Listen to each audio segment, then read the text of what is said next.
Hello, everybody. Thanks for joining me tonight. I really appreciate you tuning in. I'm really excited to share some clips, some tricks, some thoughts, some opinions, and some backing tracks along with this in a full mix playing for you guys tonight. And having a back and forth with you guys, like questions that you guys have, I'd love to answer them best that I can. And I'd like to hear what your thoughts are on the product if you own it or if you've played through it as well. I think it'd be kind of fun to have a nice discussion about this. I I have to say that I'm absolutely floored with the quality of this product. I love the tone. I love how it feels. I love the features. I love the fact that it's only 2 pounds and it's actually, just some people might say, oh, it's just like a real amp. It is a real amp. It's a real tube amp. This is a nano tube right here, that's running this thing. And man, it's just incredible sounding. It feels great too. It's really chunky and it's got a great tone to it. And what you're hearing here tonight, so that just so you know what the signal stream is, I'm going into this through my Helix only for effects though. The Helix is only giving me like some chorus if I need it, or delay or reverb. And the reason why I did that is because I wanted to show you what this sounds like with some effects on it too. But you're hearing this pumped right into my Mesa 212 cabinet with vintage 30s in it. It's about 10 feet away, and I have it mic'd with the Sennheiser E609 going into my my mixing board out to the interface to you guys. So that's what the signal chain is. And yeah, I just went down here, sound checked it, and it sounded incredible within a couple minutes. I didn't even have to do much. I just slapped the mic in front of it, and I was done. And quick shout out to Aaron Short. If you're watching, I'm sure you will be. Aaron, post the link to your channel here so that you guys can follow Aaron as well. Him and I discuss gear all the time, and he helped me with some things on this, and we give each other pointers and stuff. So I wanted to give a quick shout out to Aaron for helping me out with some stuff. And but I gotta say, like, this thing was super easy to dial in. I got it out of the box. I went right to the modern channel, which is, the highest gain, most aggressive channel on it, and just turned the knobs how I would, put everything at noon, and adjusted minor things after that. I turned the gain up higher, and it's super tight without an overdrive in it. I mean, it's very, very tight without it. I just put one in it for solos and stuff like that, but rhythm-wise, you really don't need an overdrive. Depending on how much aggression you need or how tight you need an amp, I mean, that will vary, but I mean, I gotta tell you, this is probably the tightest amp I've ever played through without an overdrive. It's very tight, very chunky, very percussive, and it feels really good. It's very responsive, and I really like that. For solos, I was a little insecure, to be honest with you, playing without an overdrive.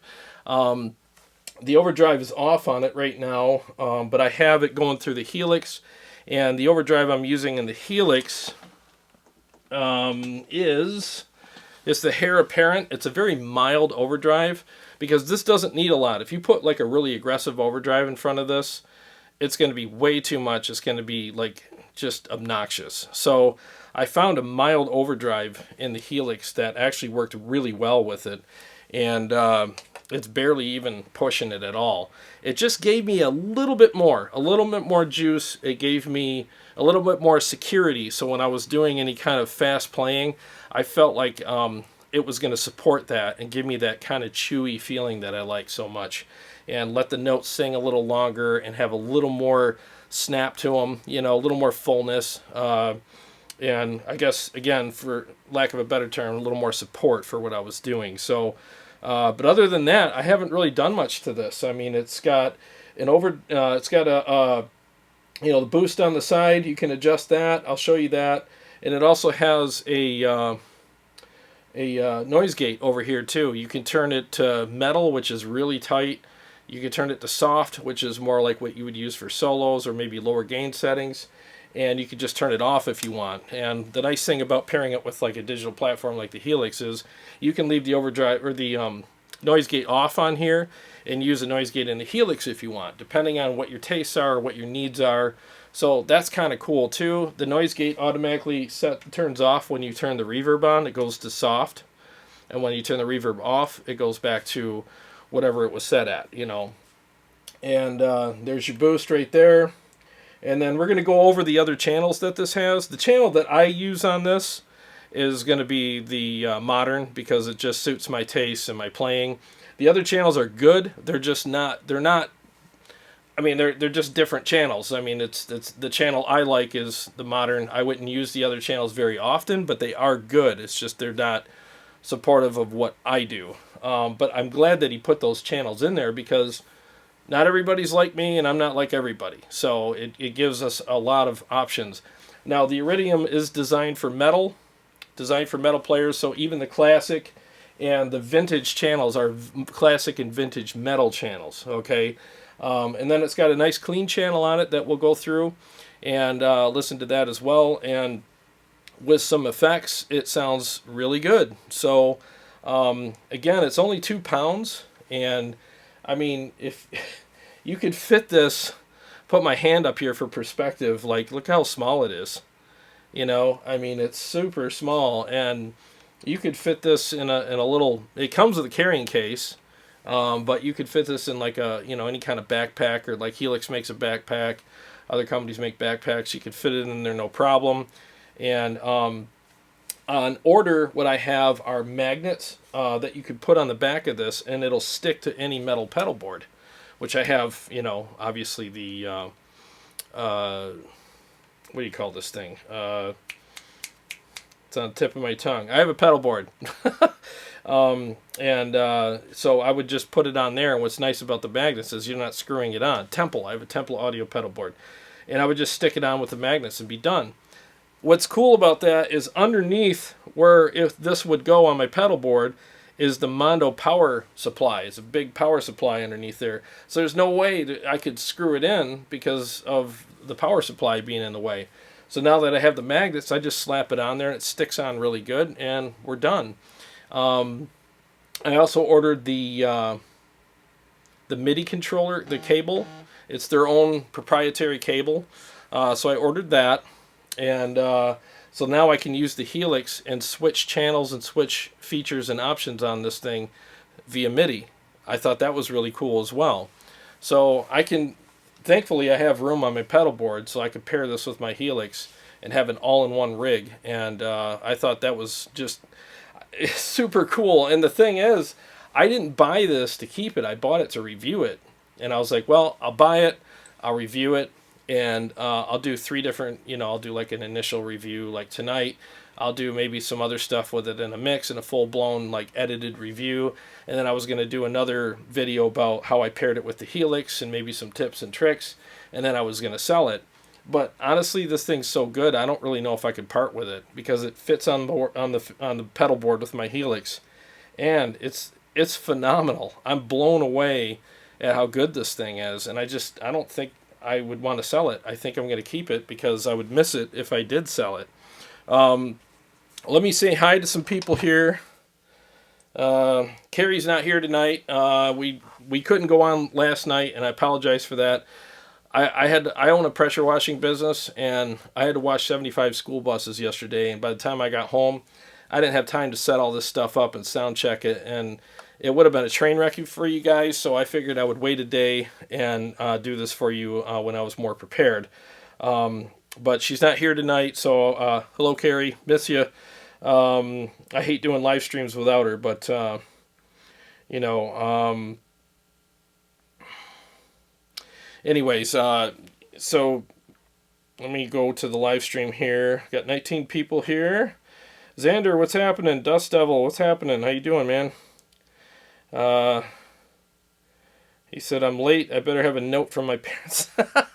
Yeah, sorry, man. It's just one of those things today. I'm doing everything myself. What's up, Helix Banana? That's Darren. What's happening, man? Xander's asking, Did you try it through an IR as well? The direct out, I think, thing it has. Yeah, it has a cab simulator. So it has a cab sim out. I haven't tried that yet because I've enjoyed. I had it plugged into my, my Mesa cabs, and it just sounded so good through there.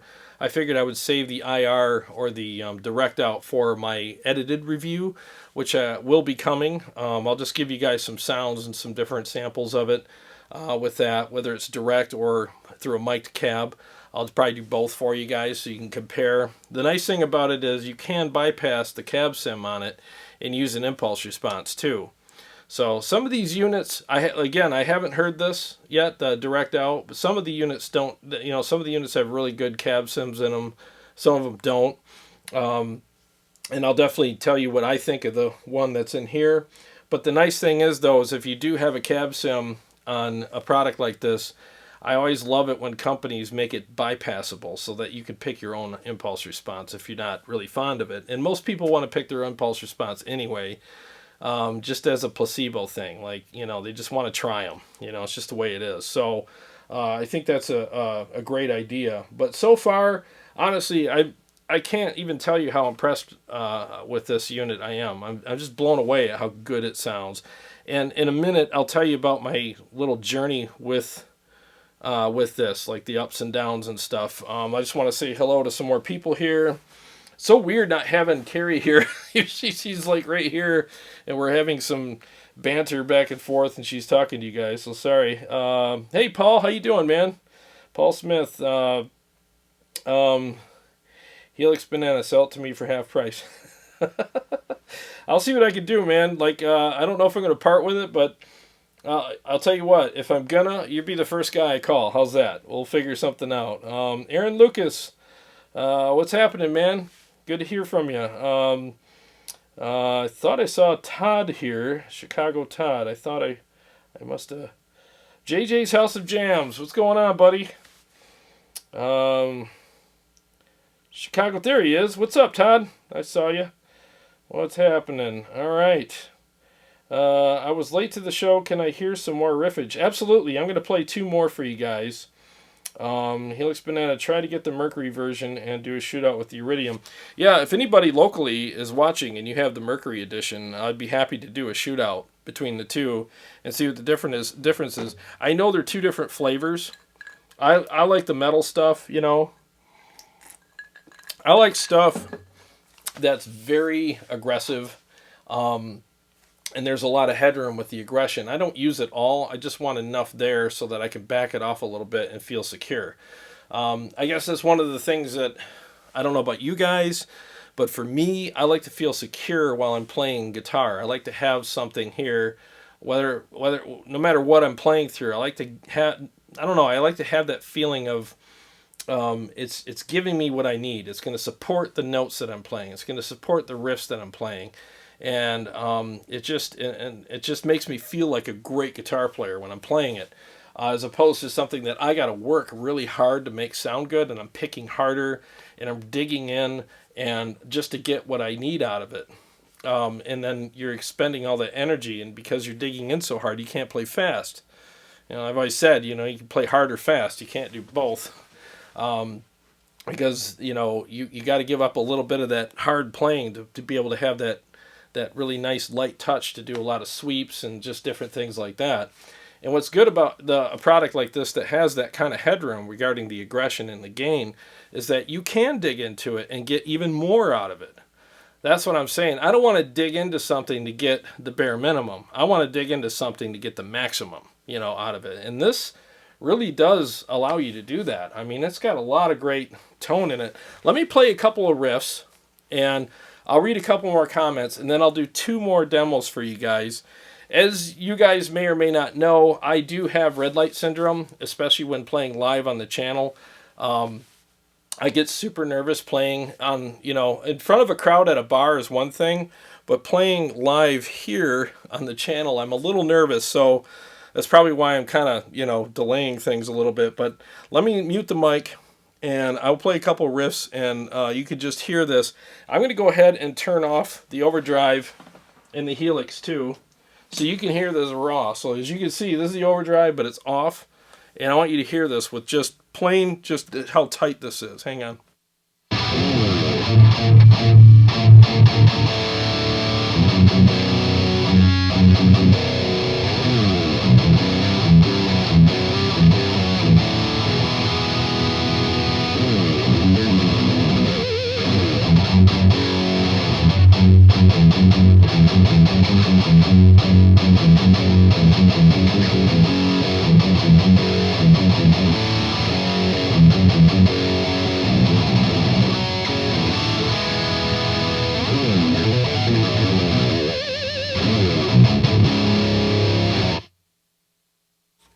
Man, it's just nasty. And again, no overdrive. It's super tight without it. So I think that I would like to say that probably like 60 to 70% of rhythm players that play this probably won't even need the overdrive. You know, it's just so tight and percussive.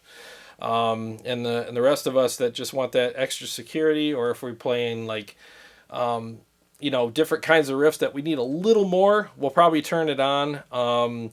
And like anybody that's playing guitar solos, you probably want a little more as well. But yeah, I mean, I'll turn the overdrive on. It's barely even on. Like, it's 6 o'clock is all the way off because it's got a dial on it. Excuse me, I think it's at 9 o'clock right now. So it's barely even up. And I'll show you. I'll turn it on while I'm holding the chord.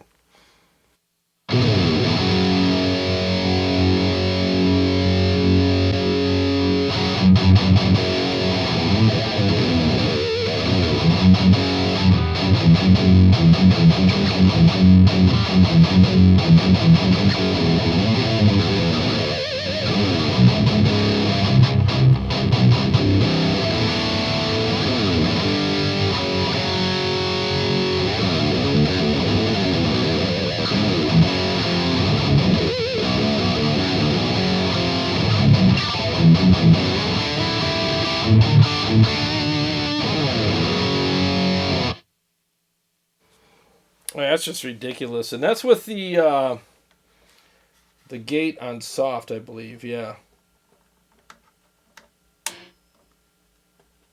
Let me see here. Okay, that's soft. The gate's on soft now. Oh, let me turn the mic off.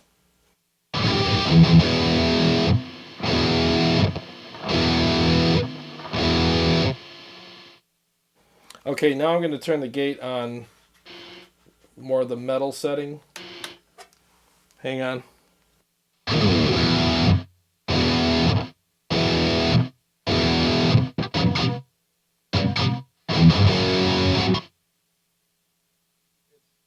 It's much tighter. So you have two settings. You have a soft and a hard gate, and then no gate if you want. You can bypass it. And I like the fact that he let us use different features on it, different settings depending on what we're doing. And again, the gate automatically goes to soft when you have the reverb on, because he's assuming you want to do a solo. So that's kind of a way around it without having to reach down and switch things. You just turn the reverb on. And if you don't like reverb, just turn the reverb all the way off on the dial and still turn it on, and you get no reverb, but at least it bypasses that gate, or at least, it turns it into a soft gate. So that's kind of a nice workaround too. Let me see what we got here. What's up, Jeremy? Dude, this thing sounds killer. I can't wait for you to get it and tell me what you think of it. I'm really enjoying it very much. So, Chicago Todd, that's it. I'm selling my Kemper.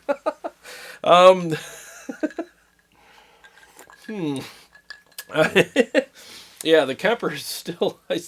The thing is like all the stuff that I've been reviewing and playing through lately is so good. Like, I can't pick a favorite anymore. It's all really good, and it's almost like, what mood am I in today? I mean, what do I want to play today? Because it's like going to a restaurant and they got like 10 of your favorite items there, and you could pretty much throw a dart at the menu and pick one of them and be happy with it. That's literally what this is like. Like, I love my Helix combined with the Synergy stuff, and I love the Helix combined with this, especially since, once again, this is going to fit on my pedal board. I got an aircraft carrier pedal board, so it'll fit on there. And now I have this all in one spot with my Helix, and it'll switch it, control it, add effects, and I could take it anywhere and have a really nice simple rig. with no, I'm not giving up anything. You know, it sounds and feels great. And then of course the Kemper all by itself is just killer, you know. So yeah, it's awesome. Dude, this sounds way better than the recording you sent me. Well, good. I appreciate that. Ben Burnett, thank you so much, man. Appreciate you. Thank you so much for the super chat. I really, really, really appreciate that. We work so hard here trying to give you guys good content, and these live streams take, you know, hours to set up and organize, and we really appreciate all of the support. Thank you so much. All right, so and the Law, the Black Spirit 200 is my flavor of what you're playing through right now. It has that amp feel. Yeah, this does have the amp feel. What's going on, Jamie? This does have the amp feel. Except for me, the difference between this and the Black Spirit was this has the aggression in it that the Black Spirit was not giving me. I still want to revisit that product. Maybe we should shoot it out. But yeah, it just didn't have the aggression. In fact, one of these other channels, I think it's either Vintage or Classic, kind of reminded me of the Black Spirit a little bit. It was a little reminiscent of it. I'll go through the channels in a minute. So let me read one more comment here. And I'm going to go through 2 more songs, and then I'll go through the other features, and we'll have a discussion about it. Helix Banana says, I'm interested in using it with the HX Effects. Using the HX Effects 4-cable method for drives, delays, etc., but also as a switcher for all the channels using the MIDI connector. You know what, dude? This might be what you've been looking for. Honestly, because I've talked to you before about different things, and this might be exactly what fits the bill for you, because it's a real amp, it feels great, it sounds great, and I think that you could definitely pair this with the HX Effects, and that would be the ultimate rig where it's minimalist in size and weight, but you're getting the maximum because you're not sacrificing anything. Again, you're getting a real tube amp. You're getting real tube tone, real tube feel, great features, great options. It looks great. It's not embarrassing, you know, to bring somewhere. It actually looks really cool. I know the camera is not doing it justice right now, but it looks really cool. And it's 2 pounds. And I mean, the way that it's designed, it couldn't have been designed any better, honestly. I will have some things that, like my own little wish list about it. Remind me to get to that later in the video. But I think for the most part, it's a home run. I really do. You know, so yeah, Darren, Helix Banana, you should definitely consider this. Maybe this would solve all your issues that you're having. And there's no other product I would rather pair it with than either a Helix or the HX Effects, because I just think that you're going to get really good effects, really good switching and control, because that's what Helix and HX Effects do best. They do it better than anybody else with the effects and the control and switching. There's no other product I would recommend, especially for the price. So let me just take a drink here. A little shot of courage. I got to find the next thing I'm going to do. This one's kind of weird. I hope I can play this right, because I'm kind of using this as a demo, so hopefully I can do it justice here. So let's go through a couple more songs, and then I'll come back and talk to you after I screw up royally here. Here we go.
Oh, there we go.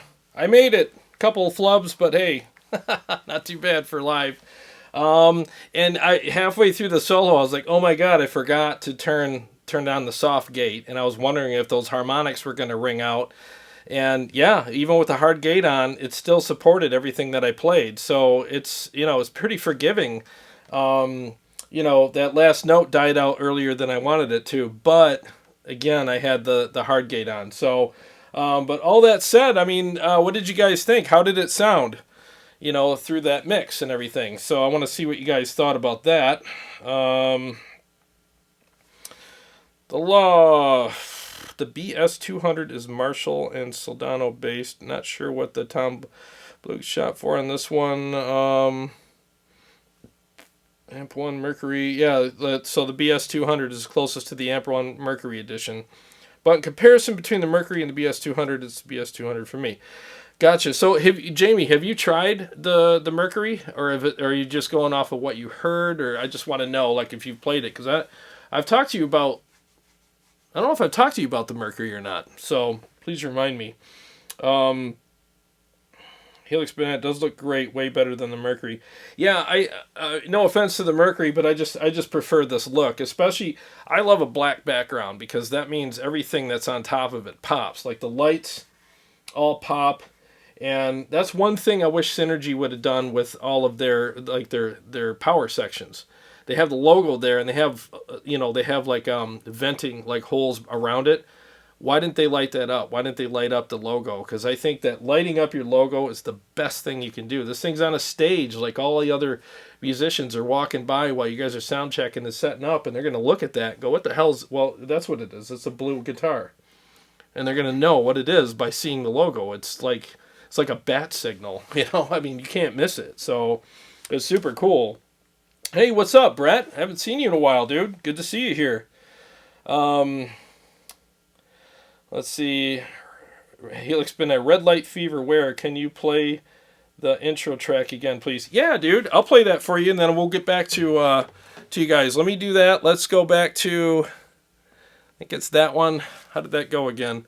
Okay, I remember now. All right, let me mute the mic, and I'll play the intro track again.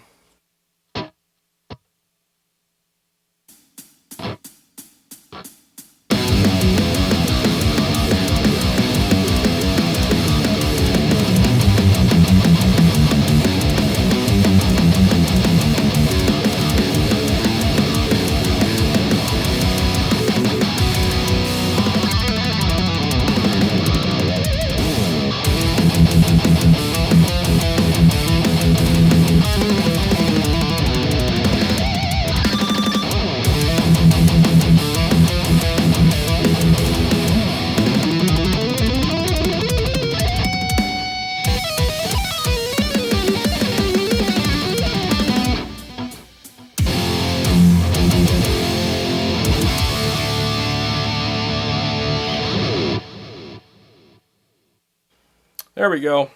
Yeah, that actually had, like, I set that up to have chorus on it. Let me show you what it sounds like with some effects.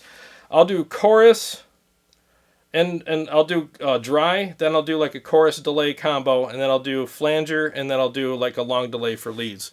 So here we go.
Yeah, so that's what it sounds like with a different array of effects. It takes effects really well. It took me, I don't know, a couple minutes to set up all the, the 4-cable method with the Helix and dial in some effects. I'm so proficient with the Helix now regarding dialing it in, and I think that's a testament to the product, not me, because it's so easy that I was able to dial all this stuff in a matter of like literally about 10 minutes. I had all this stuff set up for tonight. It was super easy and it was fun, you know. So let me get back to your comments, and then what I'll do, I'll play these other channels for you guys too, and I want to tell you about my journey with it, which was kind of a interesting journey, and then and tell you what I like about each, some of the features, and I also want to tell you about my wish list for it too. Okay, so Helix Banana, man, that thing sounds great. No, it really does. I mean, it's super chunky. It's super chunky and meaty, and especially through that cab, it's just incredible. And, all right, so if you guys are wondering if this thing's loud, this thing will rip your face off. It is super loud. This is guaranteed divorce volume. I'll just say it like that. I mean, guaranteed divorce level volume. I mean, like, she takes everything and kicks you out and gives you like a pillowcase divorce. That's how loud this thing is. It's ridiculous. So no issues with keeping up with a band or a drummer or anything. I'm not kidding you. I was upstairs. I fired it up in my kitchen, and I just completely just blew my head off with it last night, and it was incredible. Another thing that I want to point out too, I would highly suggest pairing this with a Helix or something like that, not only because it's simple and the Helix has awesome effects, and the switching and controlling and effects on the Helix is where it shines. The amp models are decent, but all the other stuff, that's why I love the Helix, and I'm going to do a video about that too. The Helix is the best product in the world when it comes to that. It really is, especially for the price. But what I was going to say is, because this is a tube-driven amp, you can run this through the Helix and attenuate it with the Helix. So in other words, the Helix can add or act as like a power soak or whatever you want to call it. So I can crank the master on this and get tons of like, just aggression out of this thing and drive it hard, but lower the volume on the Helix. You know what I mean? So it adds like how do you call this thing? Load boxes or whatever, but it'll attenuate that volume. So this thing, like if I ran this straight at this volume right now, I mean, it'd be so loud. It would be just, it would spike the meter on the live stream here. So because I'm running it through the Helix, I can adjust the volume further through that. So that's really cool. So I got two master volumes. I got one here and one there. And I know that I'm getting all the good stuff out of this, because tube amps, obviously everybody knows they're better when you push them hard. So, and this thing wants to be pushed. It loves it. So let me see. Let me catch up to some of these comments here. Aaron Lucas says, it sounds good, real good, but nowhere as good as you would sound if you were using those Pasadena Pros. Yeah, man. Nothing will ever sound like those. Maybe if I put a bullet through this thing, it would sound like that. Bill Rand says, the original is less tight, more vintage tones than the Mercury. Ah, gotcha. Yeah. I mean, I knew that just I saw Ola England's video on this. That's what made me want to buy it, was I saw him. And I saw the look on his face, like, oh my God. He looked at the camera when he's playing, he's chugging on it. And that's my big test. If I chug on something and the strings feel like rubber bands, I don't want it. But if they feel stiff but chewy at the same time, I'm interested. And then I want to see how far I can push it after that. And this thing literally, with no overdrive on it, still sounds absolutely incredible. So let's see here. Ben Burnett, there are two current versions of the Amp 1, the Mercury and the Iridium. The original Amp 1 has been discontinued and replaced by the Mercury. That's good to know, because I knew there were three of them out there. I didn't know they discontinued one. So Derek Morrell tuned in late, but this Blu Guitar Amp thing sounds really good. Now, thanks for tuning in, and it does. It sounds really freaking good. I'll play a couple more like mixed tracks for you guys too. I mean, I have to do that because I got to get used to playing live on my channel and get rid of the red light syndrome. So I'll do that again for you guys, so you guys can hear them again. Let's see here. Bill Rand. Okay, I'm just reading some of these comments here.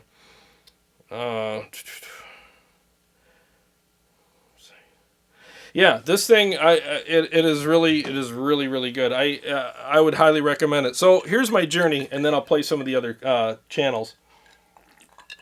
My journey was basically this. I got it, and I got it out of the box. I set it up and just picked the modern tone because I knew I would like that. I liked it right away, and it was just a matter of, okay, this is worth investing some more time in. In less than 5 minutes, I had my magic tone. I had what I wanted. I had something I could go on stage with within less than 5 minutes. No guessing, no second guessing, because it's a real tube amp going into a real cab. It's all real. And it's all real small and affordable. And it sounds incredible. It felt great. And I was like, holy crap. I mean, that was quick, you know? So there's a bit of a honeymoon phase when you get new gear too, because it's like this, you get excited because it's new and you've been wanting this thing. So there's like that adrenaline rush where you play through it and you're like, wow, this thing's incredible, especially if it just barely meets your needs. You're still like, wow, this is really good. And then you get caught up in the fact that look how small it is, and it still sounds and feels incredible. And I'm not kidding you. You plug it into a real cab, and you feel the floor shake, and you just look at the size of this thing, and you're like, I can't believe this is happening right now. This is incredible. And it's a real tube amp. So all that stuff. And then, so I'm playing all these rhythms, because that's typically how I test amps out, just chunky rhythms. I usually play Dream Theater's Pull Me Under. That's like the best rhythm to check amps with. If that sounds good and it responds well to that, it's a good amp. I can't do that here because I'll get demonetized or whatever, so copyright strike.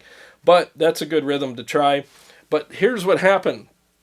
After about half an hour, I started doing some solos, and that's when I was like, okay, I need a little more. You know, I need a little more juice, because for solos, I just want to feel, I don't want to feel insecure, you know? And I am who I am, you're who you are that are watching. Everybody's got their level of security they want to feel when they're soloing. Some guys don't need it. I do, you know.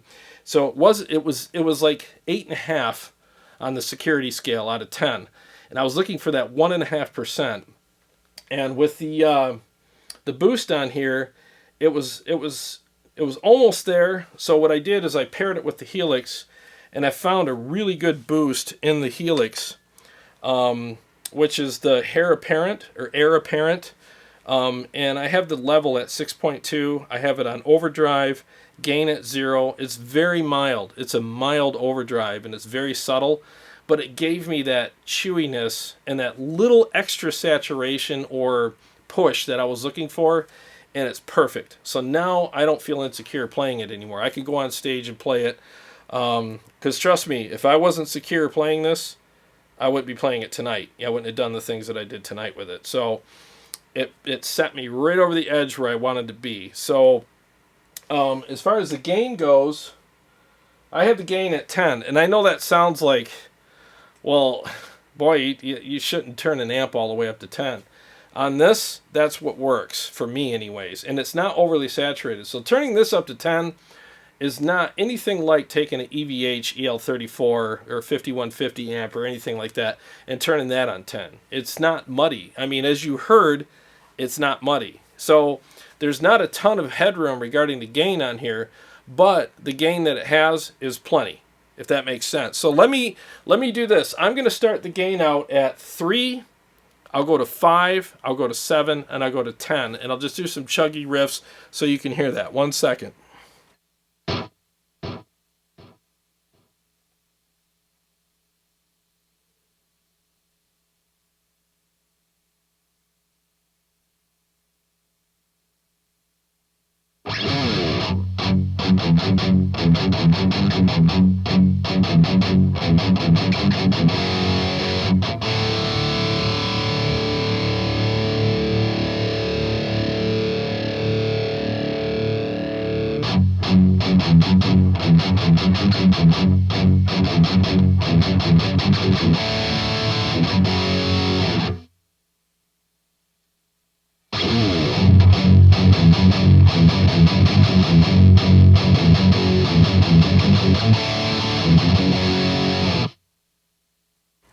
So I hope that helps you understand the gain structure on this. I mean, 3 is way too low, at least for what I do. 5 is still, it's percussive and tight, but it's not enough saturation for me. But 10 is the sweet spot on here, and I've never owned an amp that I had at 10 on the gain.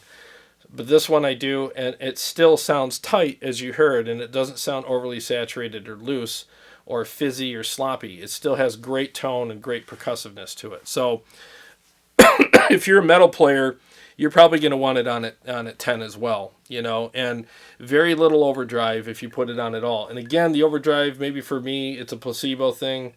I don't know. I just feel like I play better with it on, and it's very subtle. I don't have it set up really hard.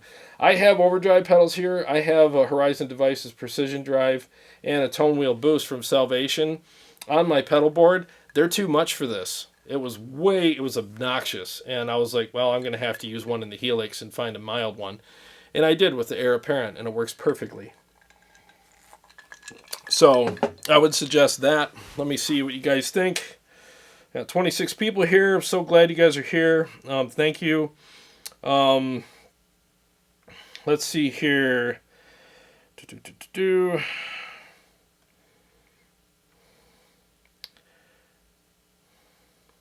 Chicago Todd. So I'm just beginning. What cab are you playing through? Your Mesa 212? Yes, I am. Yep, it's a Mesa 212 with vintage 30s, and I'm miking it with the Sennheiser E609. Okay, and I found the sweet spot on the cab, so and the speaker with that. Helix Banana. The Overdrive and the Helix is modeled on the Prince of Tone. Yes, you're right. That's right. Chicago Todd. So this uses nanotubes. Exactly. Are those real tubes, and is this considered a tube head? Sounds like a hybrid. Yes, these are real tubes. Nanotubes were used in Russian missiles. I love saying that. Russian missiles. Yeah, so they were used in Russian missiles, and they from what I hear, they'll outlast the product and probably us. So there's like zero failure on them so far, and they're very predictable, very reliable, and they sound amazing. They give it great tone. Obviously, is what you heard here. At least that's my opinion, and probably opinion of many others. Sounds incredible.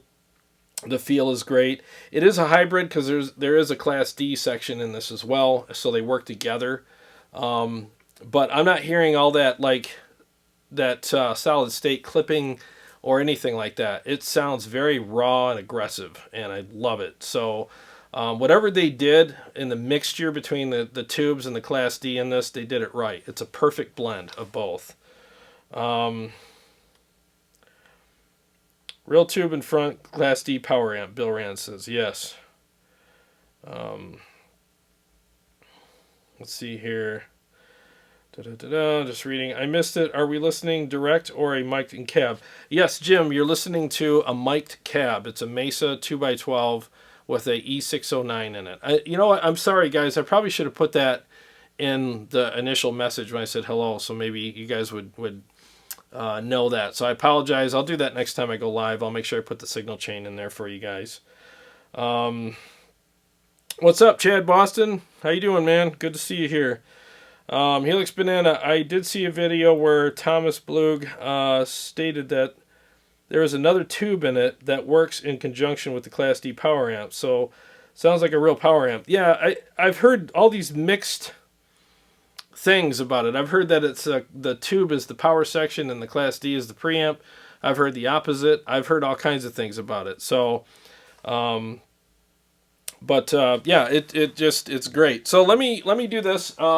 Let's go to classic. I'll play some riffs on classic, and then talk to you guys for a minute. We'll do vintage, and then we'll do the clean. So 1 second here. Let me mute, and we'll get to that.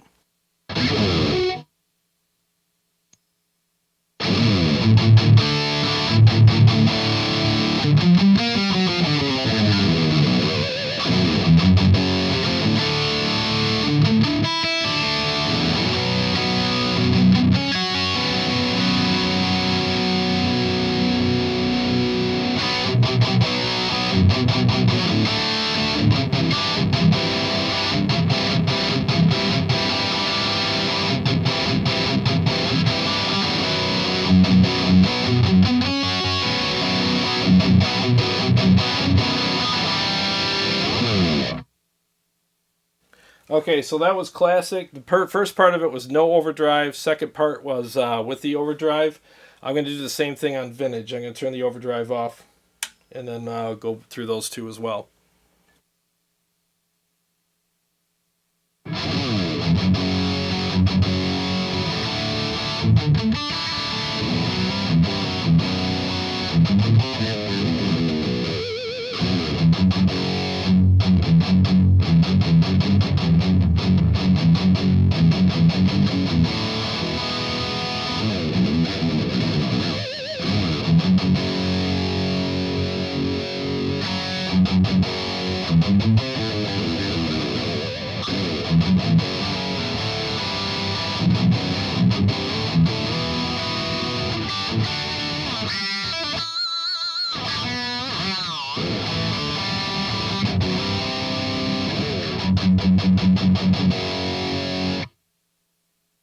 All right, so now let's go back to, well, let's go to clean. So what we'll do is push this. 1 second.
Yeah, it sounds really good. I put some chorus and reverb and delay on it just to sweeten it up a little bit.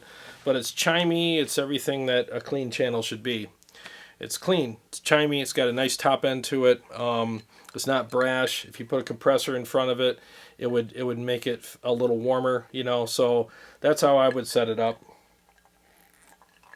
But no complaints. And what's nice, again, is with a MIDI controller, whether it's a Morningstar or Thomas Blug has one for it too, a pedal that will work all the stuff. You can work all the inner workings of this too. You can switch channels, you can turn the drive on and off, there's lots of things you can do with the reverb. So it does have a lot of other like underneath features, and with that it also has a power soak feature that you can use via MIDI, which will kind of act like what the Helix is doing right now. You can attenuate the power on it and then crank it and get even more, you know, fullness out of it. So I really like that a lot. So if you want maybe a different feel, I know those things are subtle, but you know how it is with us guitar players. I mean, once you discover something, even if it's subtle, it still makes a big difference for us. And a lot of times that's where the decisions are made, whether we buy something or not, as on the subtleties, the little things that it does. It's kind of like women, right? It's the little things. That's what they always tell us. It's the little things that make me love you, you know, and it's the same thing with us in gear. It's the little things, you know. Yeah, it can sound great, but there could be a handful of little things that it does that makes us go, this is a must-have product. And I have to tell you guys, like, traveling musicians, guys that are going around, you know, I know Aaron Short, he lives in New York, and there's a lot of times you got to take a cab or the subway to a gig or whatever. You know, it's a real thing when you have a gig and you're traveling and you got to travel light, maybe a fly gig or something like that. But you got to take a modeler or a processor, and you're like, I really don't want to play through this because, you know, it's not that good, but I mean, I can't carry my amp with me. Here's your solution. It's not a processor. It's a real tube amp. So, and it sounds and feels absolutely phenomenal. You get 4 channels. You get 3 gain channels and 1 clean.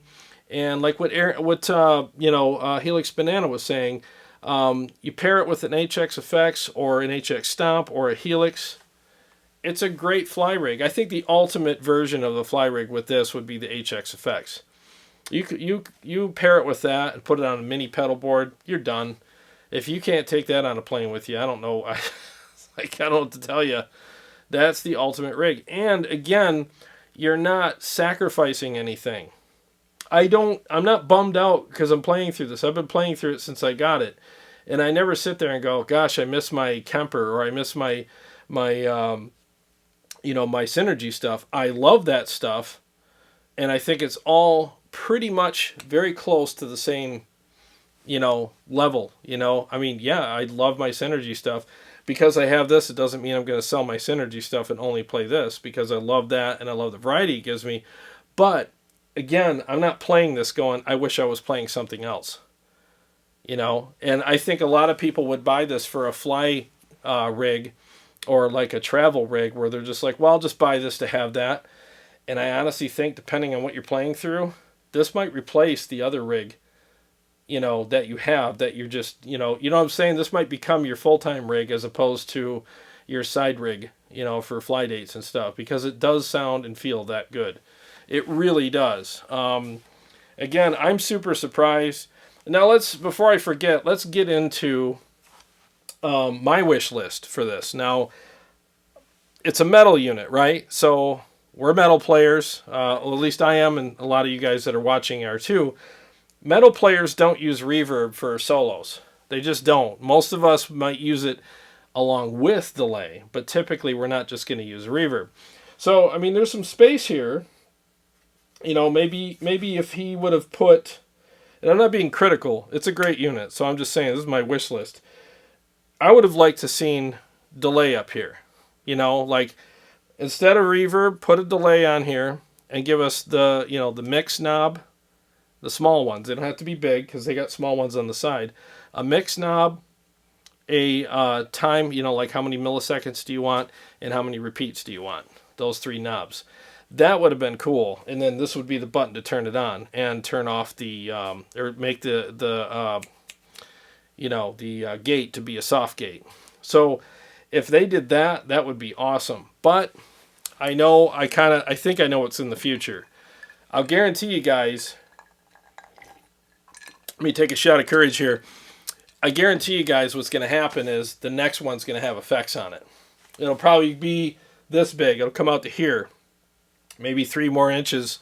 And he's going to have like an array of effects along with it, which would be a freaking major game changer. So I think that maybe that's why he did that, because why give away something that's coming down the pipe anyway. So what do you guys think? Am I nuts? Or, you know, I love the delay. If that was on here, that would have been really cool. Aaron Short, what's going on, man? Thanks for the super chat. Sounds great. I got one and now I'm loving my HX. Yeah, dude. I mean, it's funny, like, when I got my Kemper, it sounded really good, and I liked the amp tones better than I liked the amp tones in the Helix. I thought it felt and sounded way better and had better variety in amps and stuff. So I kind of fell out of love with my Helix a little bit. And this is no disrespect to Line 6 of the Helix, but the thing is, though, is when I got my Synergy stuff, I immediately fell back in love with my Helix because that thing saved my rear end. Because I was like, well, am I going to run effects and switching? And I was like, oh my God, I still got my Helix. I fired up my Helix and hooked everything up and dialed it in extremely easily and quickly. And all of a sudden it was controlling my rig, my Synergy stuff, switching modules, and giving me killer effects. And I was like, I love this thing. So, like I said, if you use the Helix for what I think it was intended for, which is an effects switching unit, I think that's when the Helix really shines over any other product out there in the digital platform market. That's where that thing shines. I would use a Helix in a 4-cable method situation over a Kemper. Kempers weren't made for that. They'll do it-ish, but the Helix will do it way better and way easier. So, yeah, I fell in love with my Helix again. And another testament to the Helix is it paired with this perfectly. It's such a flexible product.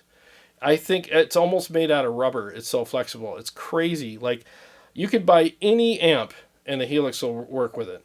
You know, it'll add the effects, do the switching, and it's not a compromise. You're literally like super glad that it's there. You're like very grateful that you have it. So, you know, hats off to Line 6 for that product, because it is a game changer when it comes to 4-cable method market. You know, some people think, oh, you're so hard on the Helix. No, I'm not. I don't like the amp models that much. They're okay. But man, 4-cable method, that thing is like a godsend to guitar players. It really is. So is HX Effects. All right, Helix Banana. Can you explain how you have it wired with the Helix and explain the attenuation from the Helix? Derek Morrell, Kemper or Blu Guitar Fight Night? That would be an interesting one. What I want to do is put the Blu Guitar up against like maybe the something similar, like the Hughes and Kettner, the Black Spirit. I think that would be interesting. Although they are different flavors, you know, so a metal guy would probably prefer this over the Black Spirit, because the Black Spirit, in my opinion, is good at what it does, but it doesn't do metal. So it doesn't have the aggression that I like. But I'm still trying to figure out what I'm going to do for Fight Night. I do want to put this up against something. So if you guys got suggestions, I'll be happy to hear them. So Helix Banana, can you explain how you have it wired? So I have it wired to the Helix in 4-cable method right now. It's basically how I have it. I discovered, with the help of Aaron Short, because I did it, and I did it right, and I wasn't getting anything. And I was calling Aaron, and I was just like, dude, this ain't working. He sent me a diagram, and it was exactly how I did it. And I was like, I don't understand this, because I know what I'm doing. And I'm like, what? It ended up being a bad cord. So I have a cable tester on its way from Sweetwater. It'll be here in a couple days, because I never want to deal with that again. Because these are brand new cords, and one of them was bad, so that was messed up. That held me up 2 hours. Whole lot of Bulldog. What's going on, man? There's always been something about the Helix amp modeling that I just don't jive with. No, I agree. It's the same with me. As soon as I played a Kemper, I was like, oh my god. You can feel the pick digging into the strings. And the tone is like fudge compared to like a cookie. It's just thick. It's so rich and full and three-dimensional and heavy and brick-like, and it's got this. What I like is a perfect balance between chewy, sludgy, and percussive and tight. If I have a tone that does all that, I'm happy. If one of those things are missing, I don't want it. It's got to have all those things. This has that. So does the Kemper. Helix doesn't. It sounds good, but it doesn't have that chewy, sludgy, thick, three-dimensional thing. It's missing things. I think all modelers are. I played the Axe-Fx 3. I played it 3 times. Could not get into it. If you ask me, I don't really think there's much of a difference between an Axe-Fx 3 and a Helix as far as the tone goes.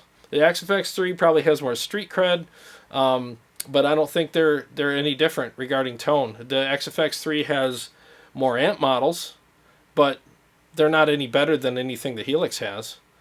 So if I had to choose between an Axe-Fx 3 and a Helix, I would choose a Helix, because I would use it 4-cable method, and I think the effects in the Helix are great, and I got no problem with it.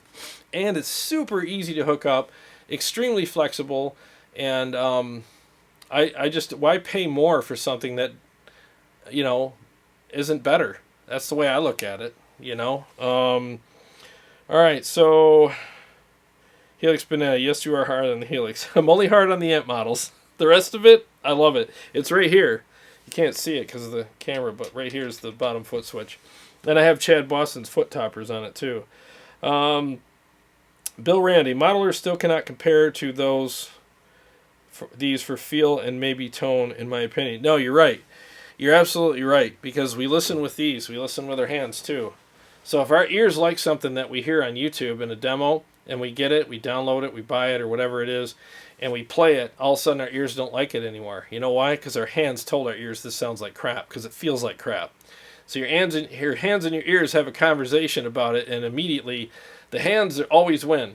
If it feels like crap, I don't care how good it sounds, it's done. The ears will always take a back seat to your hands, because it has to feel good.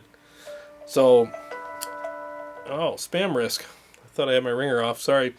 So yeah, and with amps, if it's a great amp, it's always going to feel good. It's always going to sound good. So that's the thing. Modelers just can't do what amps do as far as feel goes. A lot of them sound great in a mix, but when you play it, your hands are like, nope. There's so much nope here. Don't want it, But the Kemper, it's not an issue. Kemper feels great. It feels just as good as it sounds. So that's the exception to all that. But the Kemper's not a modeler. It's a profiler. So profiling's better. It just is, Let me catch up to these comments here. Warm chord music. What's going on, Jay? How you doing, man? I'm going to go ahead and play these 3 tracks again for you guys in a minute. Let's see here. The law. Helix amp models sound pretty fake when it comes to products like this. No, you're right. You know what's funny is like the echo chambers that are out there with the groups and stuff. No disrespect to the groups, but a lot of them turn into echo chambers. And they just all try to reassure each other that the product that they identify themselves with, because they spent a ton of money on it, is the best. But they never put it up against anything else. And if anybody doubts me, because I used to be a doubter until I tried something else, and then I was like, oh my God, there is a difference. You know, so like, if you really think that your modeler sounds and feels great, compared to nothing, it does. But compare it to, a real amp, or even something like this that's super affordable and portable and light, 2 pounds, amazing. You're gonna hear a difference and feel a difference immediately within a few minutes. That pick's gonna dig into those strings, and you'll be like, oh my God, like yeah, you feel that? Yeah, okay, that's what we're talking about here. So and people say that to me all the time on my channel. I see, oh, you just don't understand. You didn't dial it in right. It's like, dude, God can come down here and dial in a Helix, and it won't sound as good as an amp. No offense, buddy, but I mean, it is what it is. It's just the way it is. Eddie Van Halen can come over here and dial in a Helix. It's still not going to sound just like one of his amps. It's just not. And it's definitely not going to feel like one of his amps. Now that I've heard the difference and I've gotten used to amps again for the last year and a half, I can hear it now. No matter what, I can hear it, and I can hear the thinness. I can hear that plasticky, fake thing going on. And you know what? The thing that you guys got to keep in mind is modelers are always trying to sound like what? Amps. You ask a pilot, what would he rather fly, a flight simulator or a real plane? He's going to say real plane. Yeah, but isn't a flight simulator the same thing? He's going to say, no, it's not. It's just a good training tool. It lets us train on a plane so we don't kill anybody while we're learning. That's it. It's the same thing with these.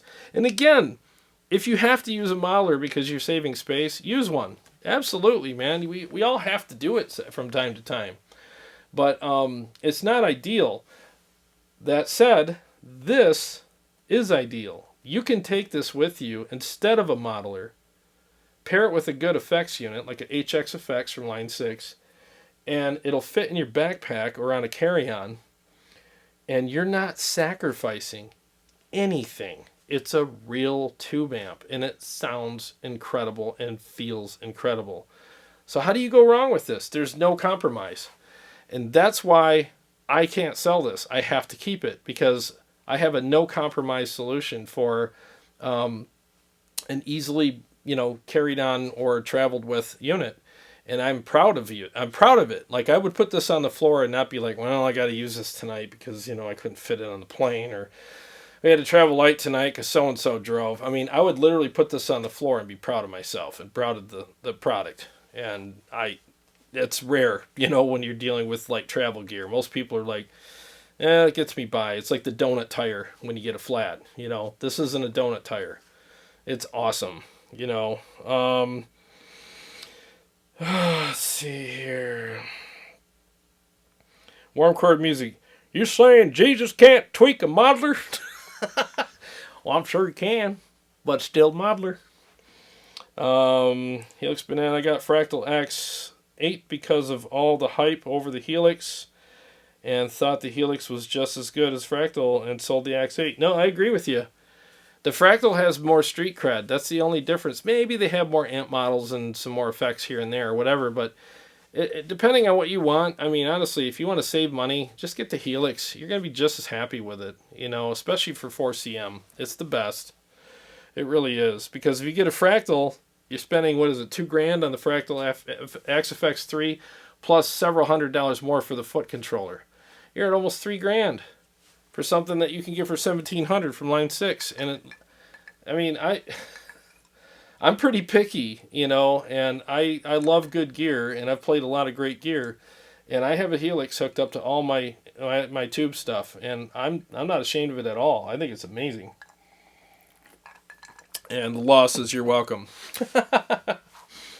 You're welcome. Yeah, me and Jamie used to have debates over whether or not the Helix was just as good as the tube amp and this and that. And he used to say, dude, you got to play through one again. You just got to play through one. And after I did, I was like, yeah, you're right.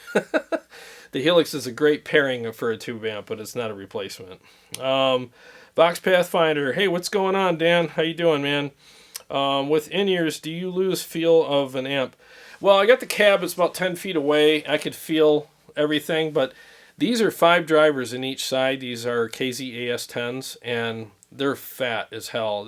Literally, they sound like I took a whole PA system and shoved it in my ears. These things sound killer. There's no brashness.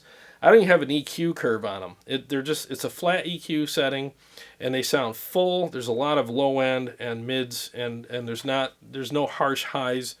I love these things, and they're $69, you know. And I know it sounds like, oh yeah, junky $69 ones, you know, they're not as good as $800 ones. I beg to differ. These are amazing. I've used them for almost 2 years now, and I have zero regrets. They don't come out. They're stuck in my ears. There's a great seal because of the foam tips that I use. I squish them, and then they expand in my ears, and I get tons of low end, but not too much. It's like the perfect balance, and they don't hurt my ears. They're amazing.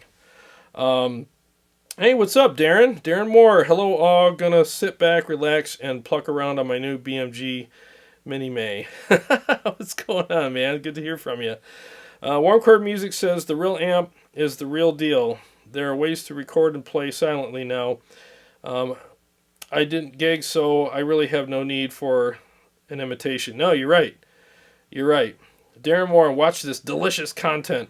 Well, speaking of delicious content, let me go back. Let me play through a couple more thingy dooies for you. Let me make sure I'm on the right setting. Should be good. And I'm going to go through the 3 songs again in a row for you guys. 1 second.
Wow, that was crazy. I played that whole thing without the overdrive on. I realized it halfway through. That's how good this thing is. It's super tight even without it. 1 second here. I'll go to the next one.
There we go. That's the 3 tracks that I had planned for tonight, and yeah. So I think this sounds great. It sounds, the funny thing is in my in-ears, there's times that I've played different tones or different products, and these things will tell on them. Like I'll hear stuff, I'll be like, oh god, this does not sound good. If it sounds good in these, typically, because I use these live all the time when we play shows and stuff, and if I hear something horrible in here, it's probably horrible, and this thing sounds great in here. It's punchy, it's got great rich tone. There's no annoying frequencies at all, none. It just sounds really good. And I love how percussive it is. Let me demonstrate that real quick for you. Hang on.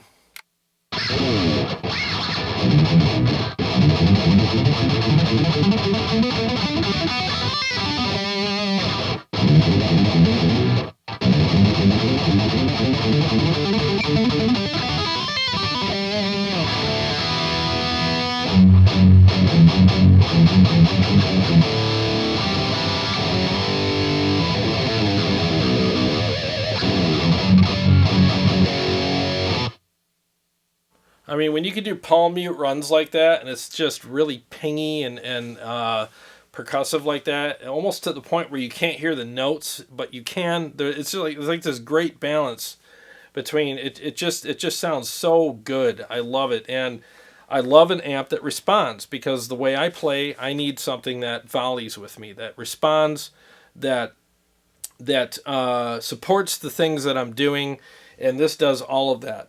And I'm not just blown away with this because of the size. So it's not like I'm thinking like, oh, this is really good for how small it is. It's just really good. And again, when you plug it into a speaker and fire it up and crank it in a room, It's amazing how explosive this thing is for how small it is. I mean, and again, I keep saying for how small it is, it's amazing how loud it is, period. I mean, it's very loud. It'll push an amp or a cab, no problem. It'll keep up with a full band, no problem. And you're not going to be lacking anything. You're not going to be up there going, oh, if I only had my real rig. Again, it's not a donut tire. It's a real tire. You know, you see those guys riding around town like, oh, I know you had a flat because you got a little donut tire. This is not like that. It's not a get you home kind of tire. It's like full blown, awesome Michelin tire that will be just as good as all the other tires on your car. And again, if you travel with this because you like the size and all that, I think after you come back from a trip with this thing, you might be looking at your big, huge, enormous rig and go, I don't know, man. This thing sounds just as good and feels just as good. I might take this on some local shows and see how it works with that. And I'm not saying like if you have a really big amp that you love, because I know Jay, Warm Chord Music, you got that Rev amp, and you would never sell that for anything. I get that. So we all have our favorite stuff, and I'm not saying, oh, this replaces any amp that you own. I'm just saying that if you take this on the road with you, you're not going to regret it. You're not going to sit there and be like bummed out because this is all you got. It's that good. It really is. And I'm not saying I have champagne taste and caviar dreams or anything here. I am pretty picky about gear, and I've played a lot of stuff since I started my channel. Definitely one of the top products I've played, without a doubt. Let me go back here.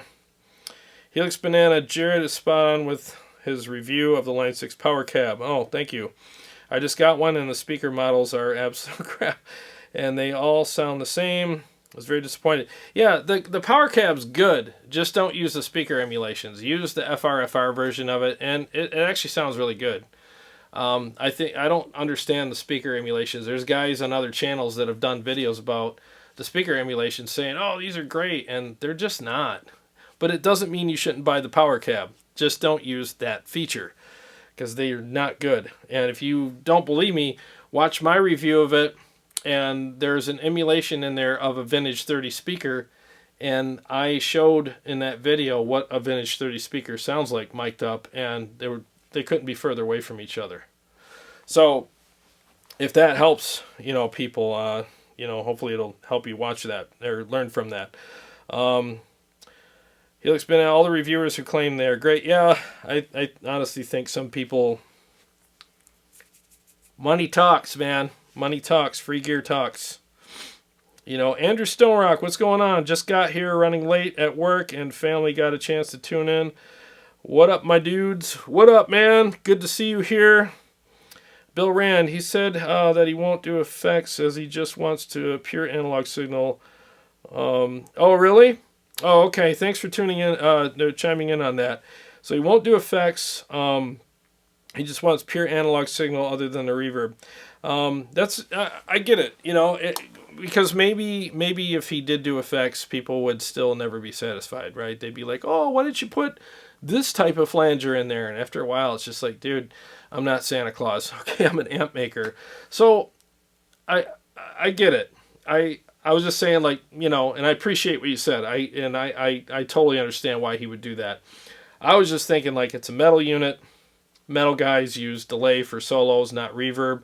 So I thought that would be kind of cool. But then again, you know how it is. You can't please everybody. So if he put a delay on here, people would be like, why don't you use this type of delay? Or why don't you use that type of delay? Why doesn't it do this? So I get it. I really do. And it's not a slight to the product. And I know you're not taking it that way. But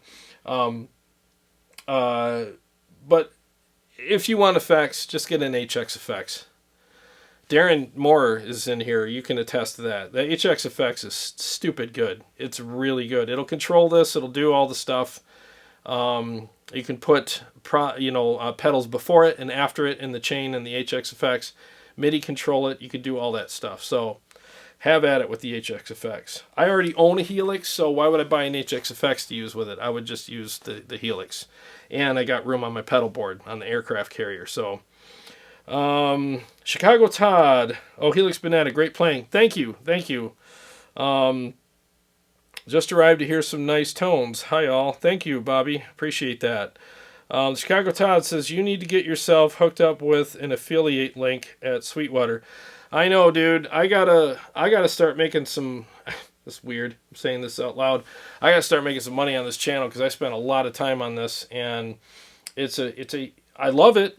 Carrie loves it too. We both love doing this, but it takes a lot of time. My average video, like when I do a video that you guys watch that maybe 10 minutes long, like an edited video of a review, it's 14 hours by the time it's said and done and uploaded. By the time I prep it, shoot it, record the tracks, edit that, render that, label everything, shoot my talking points, edit that, put it all together, render that, and upload it to YouTube, it's 14 hours typically. It's a lot, you know. I love doing it, but I got to start finding a way to generate some income with this too, because, you know, as much as I love this, you know, you got to get compensated for your time somehow. So I got to figure out some streams of way to bring in some money here without being a beggar. You know what I mean? I've never been that guy. I'm a business owner. I own a pressure washing business. I've always been an earn it kind of guy. So I just got to find out how to bring in that, you know, the income here. But, I mean, you know, just because you love your job, it doesn't mean you shouldn't get paid for it, right?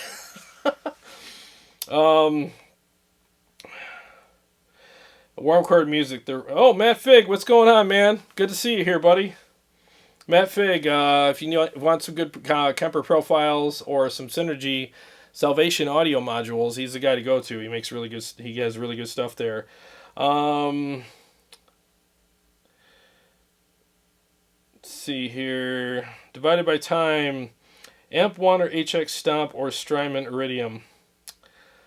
Boy, I reviewed the Strymon Iridium too, and I thought that was incredible. I thought that was a really, really good pedal. This has, I mean, this was $7.99 or so, I don't know. I don't remember how much it is, but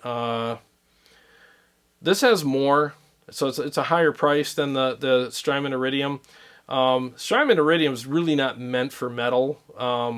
I did a review of it and played a metal song with it, and it did it. I mean, it didn't have as much aggression as I would like, but it did a great job. This has more aggression and a little more headroom with the gain and the aggression on it, though. So I would say between the two, I would go with this one because it's all real tubes and everything, but that doesn't take anything away from the Strymon Iridium because that thing was stupid good. I really enjoyed playing through it and recording the tracks. I was floored at how good it was. Regarding the aggression and gain on it, though, like this, I'm barely pushing it with an overdrive in my Helix. I mean, that thing's barely even nudging this into where I need it to be for me to have the security and support for the riffs that I play. But with the Strymon, I had to push that thing hard with my Horizon Devices Precision Drive. I didn't have it all cranked up or anything, but I had to slam it pretty hard with it.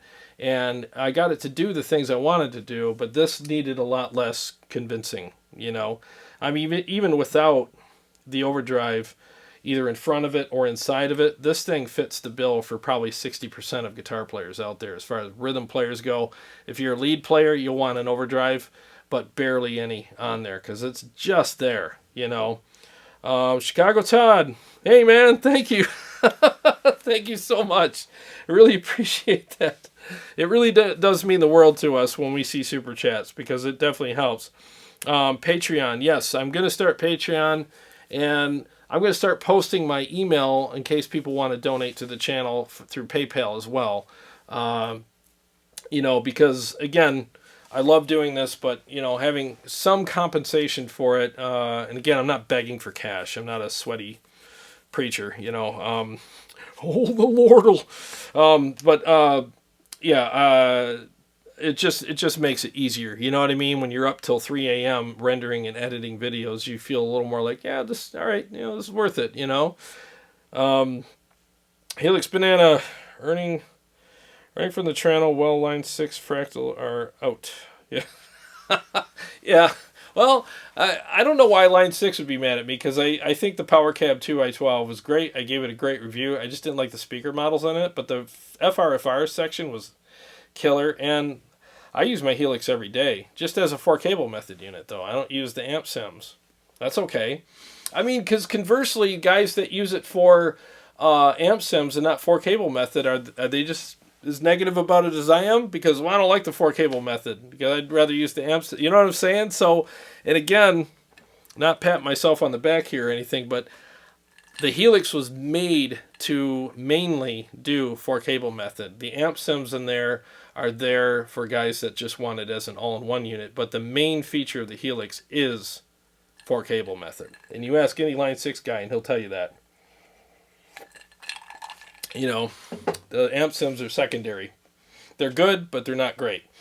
Warm chord music. The first track you played a minute ago without the overdrive was really nice and thick sounding. No, you're right, it is. And that's the thing too, like this is super thick and rich sounding, and that's why I didn't want to put too much overdrive in front of it, because it's almost like dual castration. You know, it's almost like you cut the balls off twice, because that's kind of what, you know, overdrives do. They cut out a lot of low end. So if you already have a tight amp and you put an overdrive in front of it, you're cutting out unnecessarily cutting out low end sometimes, and you don't want to do that. This is super thick and rich without an overdrive. So you have to feather in, for guys like me who just want that little bit more, you have to feather it in carefully and dial it in carefully and be a minimalist with it, and it'll sound and feel fantastic. Because again, I play solos, not just rhythms, so I need that little extra edge. And this thing, if what I needed was a 10 for solos, this is an 8.5, and overdrive gave me that 1.5 difference. But if I was just a rhythm player, I wouldn't need an overdrive, and this already has a built-in one, and I would just turn it on just a little bit and give me that extra thing. But it's super chunky, and that's what I love about it. It's just super thick and chunky, and it's great. Terry R., as far as your volume, how does it compare to a 120 watt head? Great question. I was telling the guys earlier too, like I plugged it into my, I have a 8 ohm Mesa 212 with vintage 30s in it, and I'm not kidding you, man. This thing ripped my face off last night. I plugged into it and turned the volume. I said, let me just see what this thing will do with, and there's no clipping. It didn't sound like crap. It sounded exactly the same, but just louder. It didn't have that, you know, some amps you turn them up and it's brash and it just hurts your ears. It was just loud, and it just sounded thunderous and boomy, and it sounded just as chunky. I didn't feel like the highs were ripping my head off. I just felt like it was a very balanced, you know, sound at a high volume, and the floor just shook, man. I mean, if I was standing a few feet away from my cab, I probably would have got a foot massage from the floor. I mean, it was that good. It was super punchy and percussive, and it sounded great. So, yeah, I would highly recommend this. You know, let me do one more thing for you guys. I'm going to play again because some guys are coming in here late. I'm going to play without the overdrive on it, and I'll use the overdrive in it to show you the difference. So I'm going to turn it off in the Helix. Again, it's the air apparent in the Helix, and it's barely even on. It's just enough to put it over the top. So I'm going to start without it, and then when you see me turn this button on, that's with it. And it's the overdrive is normally like all the way off at 6 o'clock. There's a dial on it, and it's only at 9 o'clock. It's just up a quarter way. So here you go.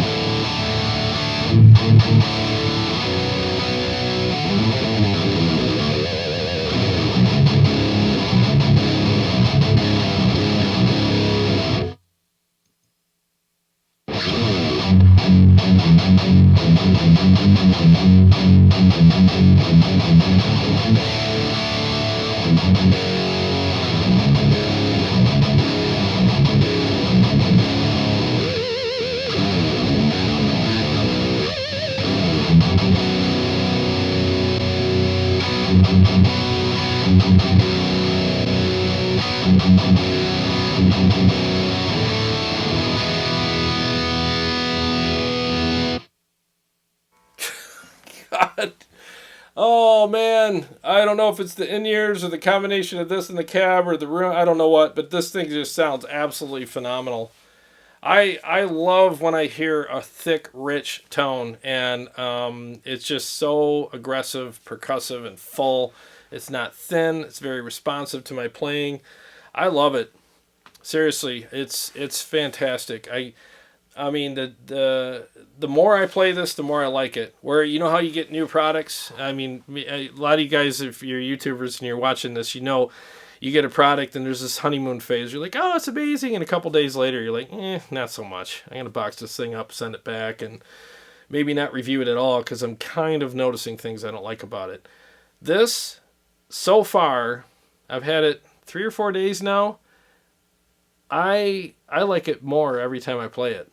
Like every time I play it, I appreciate it even more than I did the day before. And down here in my studio here with the in-ears and the cab and everything down here in a nice tight room where there's no, I mean, this is a pretty tight room down here.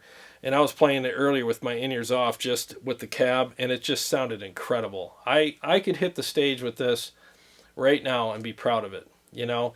And again, when I got it, within 5 minutes, I had a performance ready tone. I could have went on stage with what I had easily and been confident the whole night.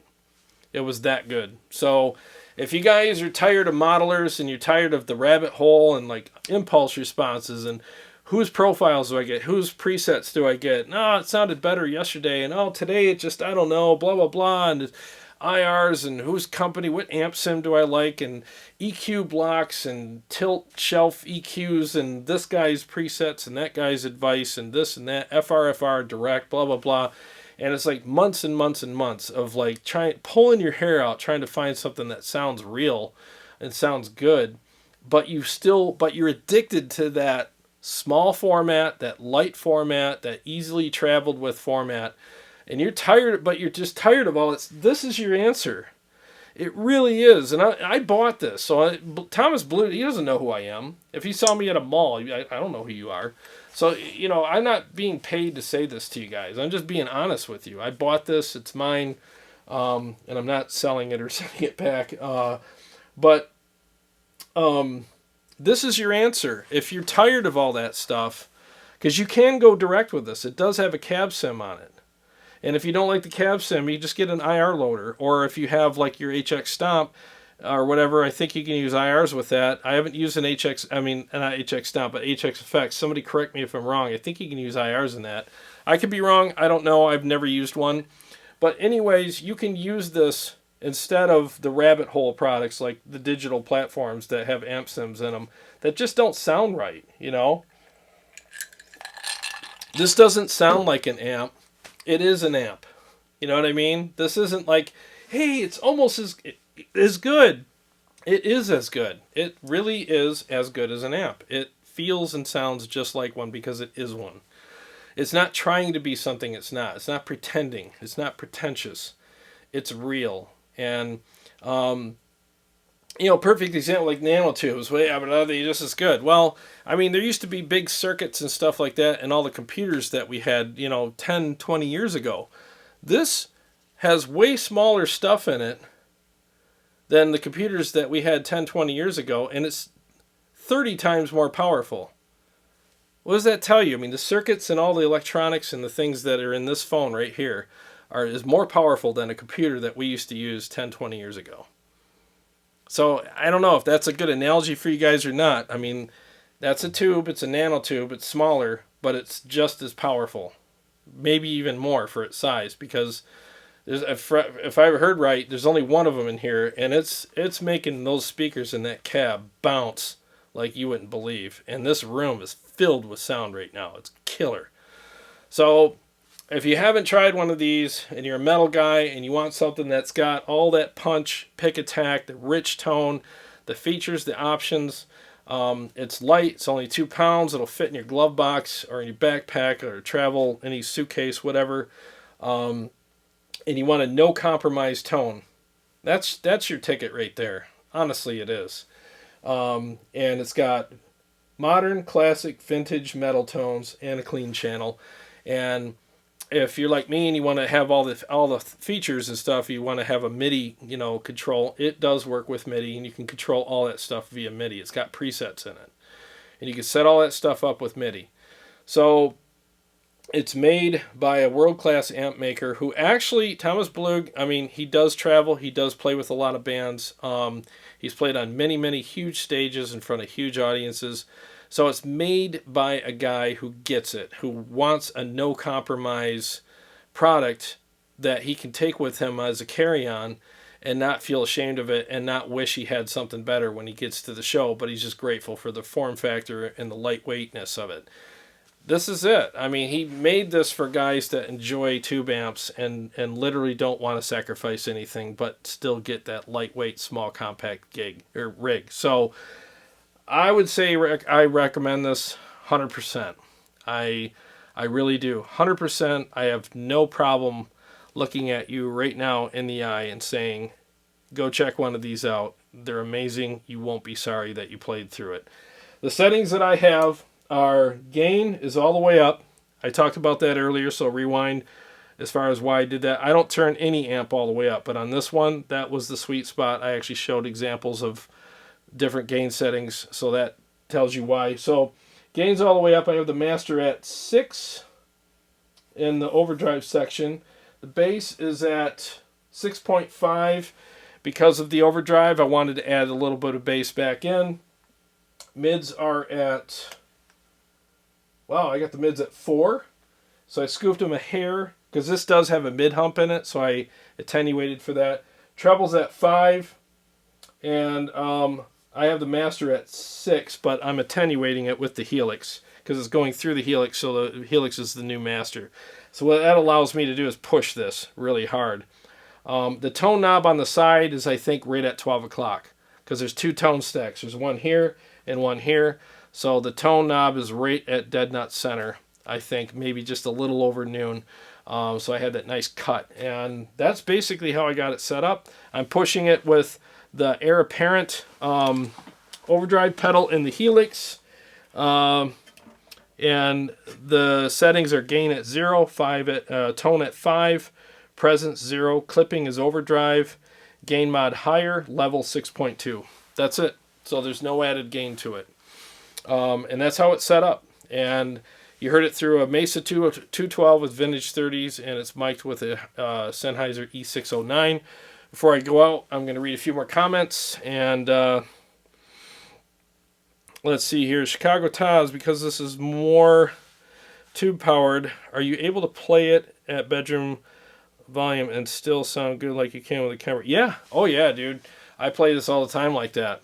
Like upstairs, I play like upstairs while I'm watching TV a lot. I just have TV on for background, whatever. And I play it at, I call it TV volume, and it sounds and feels great even at those. And again, if you run it through something like the Helix, you can crank the crap out of this and attenuate the volume with the Helix and still get that great feel. But even still, at lower volumes on this alone, the feel was great. It really was, because the first few days I had this, I didn't run it through the Helix. I ran it straight right out. I didn't use any effects or anything, because I wanted to see what this could do by itself. Because if it didn't pass all the tests I put it through, I was going to box it up and send it back. And it's here to stay. I love it. Let's see. Bobby Lecky, sorry if I'm pronouncing your name wrong.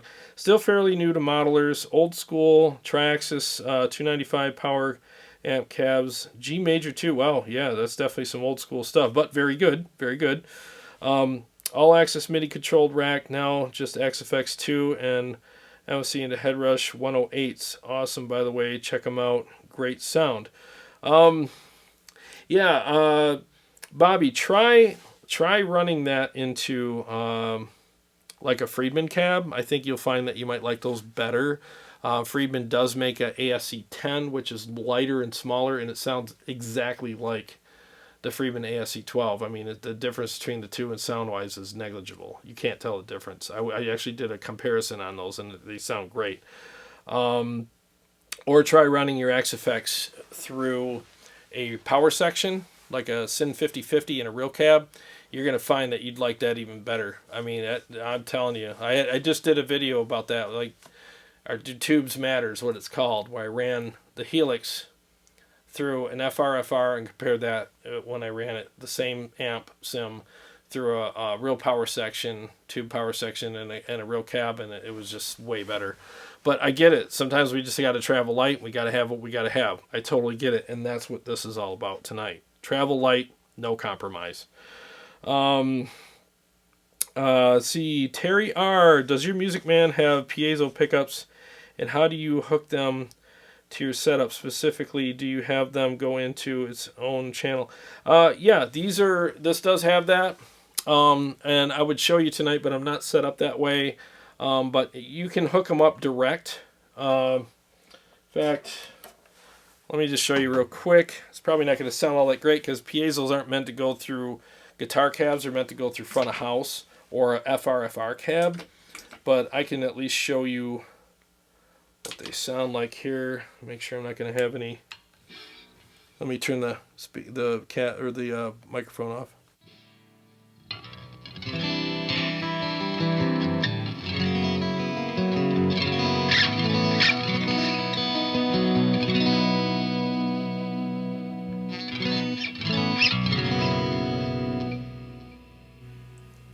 So yeah, that's what I use. I use these a lot. I use them for solos or intros or whatever on some of our songs, but I use them through front of house direct because of the Helix. With the routing, I can run the Helix into a cab and have that mic'd, but I can also have another line going direct front of house and have all the effects and compressors and all that stuff in the Helix assigned to the piezo patch that I'm going to use, and it sounds glorious. It's very warm.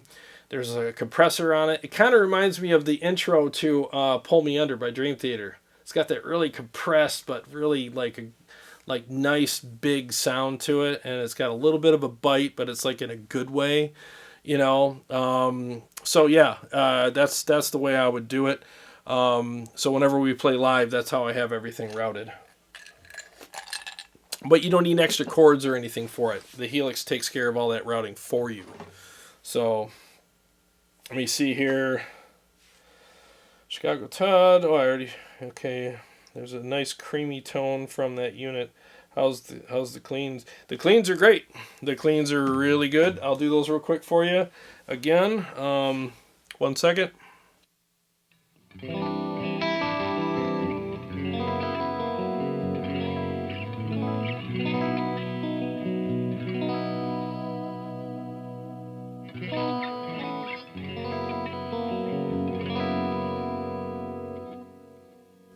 Yeah, the cleans are great, you know, and I didn't even dial this in really for what I would really want tonight. It was just all dialed in for distorted tones. But for cleans, I would have used a compressor just to kind of warm them up a little, and I would have put a little more of a different chorus on it to make them sparkle and like shimmer a little bit. And that's about it, and they would have sounded even better. But yeah, you got to have a good bass tone for the cleans, and this is nice and chimey like a Fender. Kind of reminds me of a Fender amp. It sounds really good. Let's see here. Don't mention the head rush. Jared will have a baby. Yeah, I mean, you guys know I'm not. And again, no offense against anybody that plays through head rush. I get it. I got friends that use them, and it's just... a lot of times it's a financial situation and it's a space situation, and you got to have something. So yeah, thank God that they make stuff like that we can use in every scenario. So yeah, it's fine. I need to use, Bobby Lag says, you need to start using IRs if they make a difference. Don't know if I need, yeah, get impulse responses. If you're playing through, I think it was the Axe Effects, go IR hunting, get some good impulse responses, and you'll find that good impulse response makes a huge difference in your tone and how it feels. So I would try that out. Otherwise, get a power section and a real cab, and you don't have to worry about that rabbit hole, and it sounds killer. So all depends. Darren Moore, the real question though, can I conceal carry? Almost, dude. You can almost conceal carry it, you know? I wonder if they're going to come up with a belt clip for it. Wouldn't that be interesting?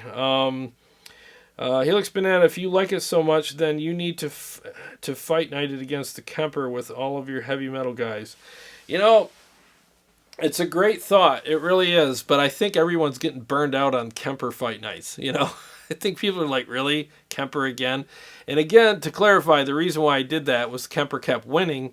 So I had to, it's the champion. So I got to keep putting it up against the next contender. And it beat everybody. So I want to fight night this against something that's a little more in its category.